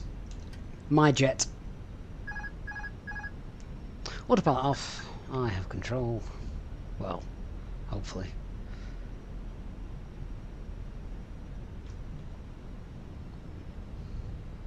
That wind, I suspect, is going to back and slack. So, we'll just keep an eye on it. It is doing, look. It's going to come into a headwind and then start to come from the left.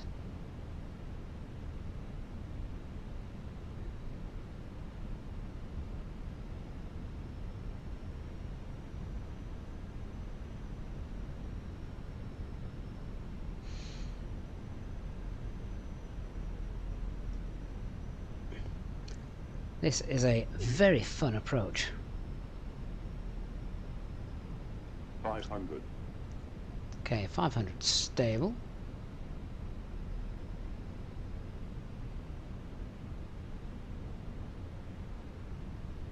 There you go, look.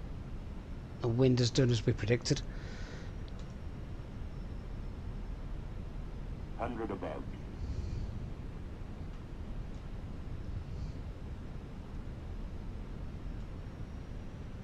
Minimum. Continue.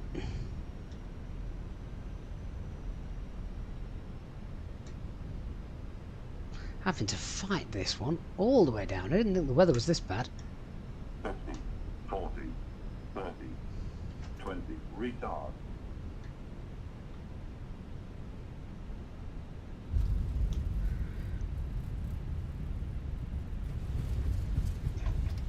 Missed that turn off anyway. So we've got spoilers deployed, reverse green on one of them, reverse green on both. That's off. Decel, manual brakes.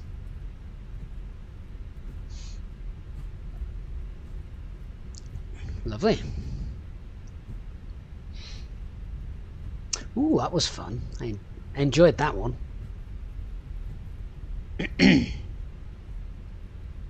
Right, might as well roll to the end and turn around. That was a great fun approach. I enjoyed that. That was not straightforward at all.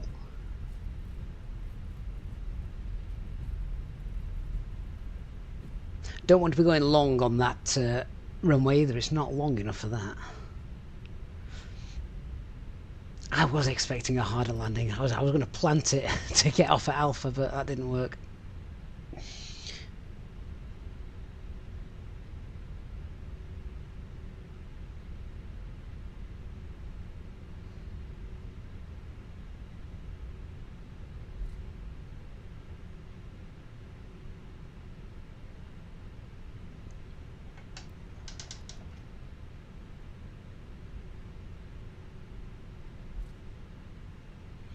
Right.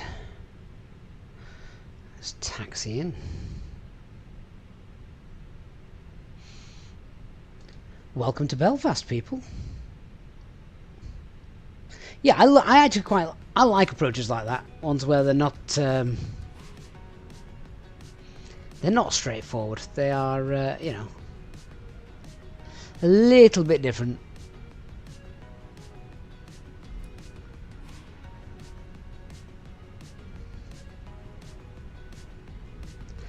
Turn that off. Turn that off.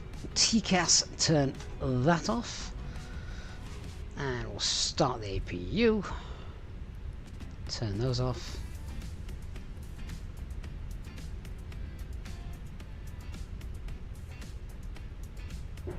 Safo, I'm back, Toga. Yeah, just take off in the opposite direction.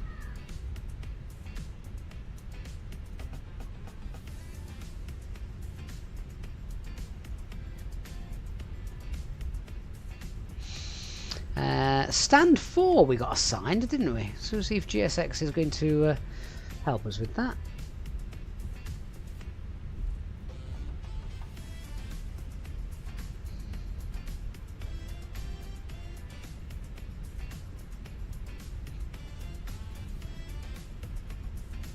So that's just at the far end of the terminal. Right, I can't wait to check out the replay.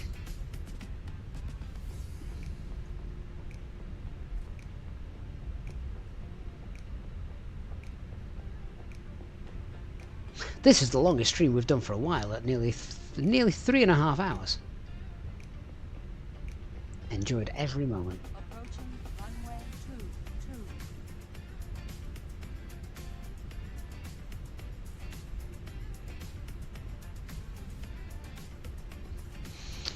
Obviously remembering this is new airport scenery, always fun to check out new stuff. Sean, no problem my friend, thank you for joining us. Hope to see you next time.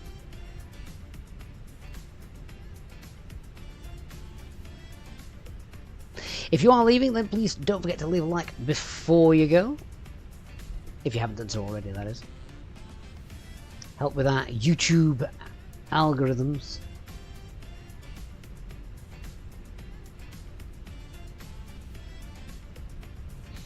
Looks alright, this, doesn't it?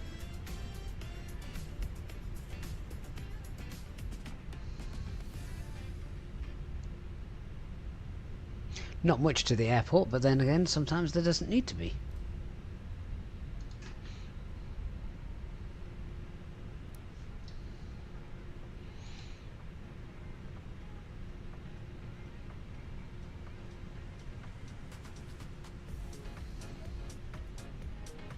Welcome to Belfast on the jet bridge.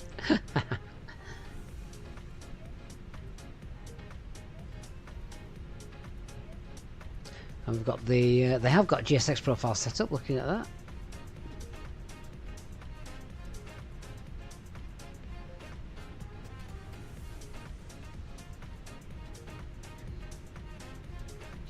Although it doesn't quite match up with where I would expect, because I'm pretty certain we're on the... Oh, we're not even on the line there. Yeah, so no, the GSX profile does need tweaking. Obviously that should be, well, there, in fairness. But never mind. Sure, someone in the community will come and sort that out. Stopped it bang on the line though, so that's alright.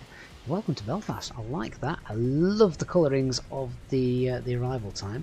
So, let me get the parking brake on. We're going to come off of VATSIM, and then I'm going to check out that replay, because it looked like we were all over the flipping place, which is good fun. Do we need to turn on the APU bleed? Yeah, so if I was doing the full sort of shutdown, I would now turn on the APU bleed, and then after that you'd shut down the engines. Once engines drop below 10%, turn the beacon light off, the ground crew can then come and access the aircraft. GPU will then be installed, and then you can turn it on, and then you can knock off the APU. So yeah, that's normally how it would work, but I'm not going to do that because I want to do the replay and check out how it looked from the passenger perspective, which there we go. I'll check that out. Approaching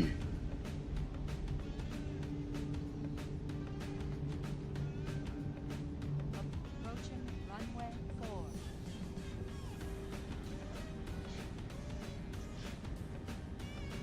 Don't know if the scenery includes any of the surrounding area actually, but it looks good, doesn't it?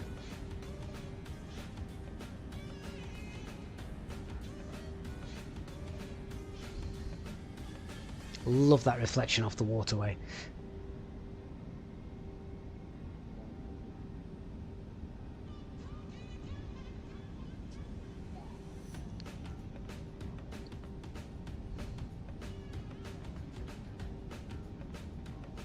It's probably the best time of day. We couldn't have planned that any better.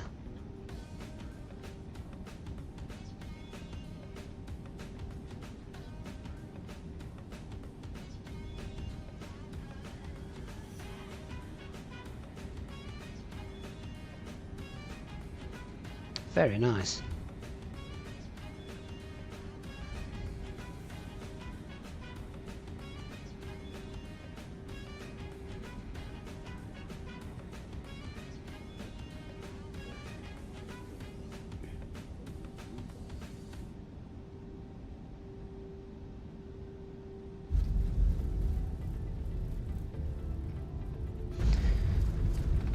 Perfect. Well guys, there we are. Thank you so much. Hope you've enjoyed a chill Friday afternoon with us. It's been great to actually spend a decent amount of time in the sim with you guys and kickstart the weekend for many of you. Those of you doing Cross the Pond tomorrow, enjoy. It's an amazingly, insanely busy event, but I know that everyone loves it. If not, they wouldn't do it. So yeah, enjoy that. Whatever else you are doing this weekend, then of course enjoy that as well. Hope you've all got a great weekend planned. I'm going to leave you with a view from the front seat to play you out. So until our next live stream, which I'll post details on our Discord server about, I would say huge thanks to our Easyjet Sim Pilot channel members as always, and I look forward to seeing you all again very, very soon. Have a great weekend, everybody. Bye-bye.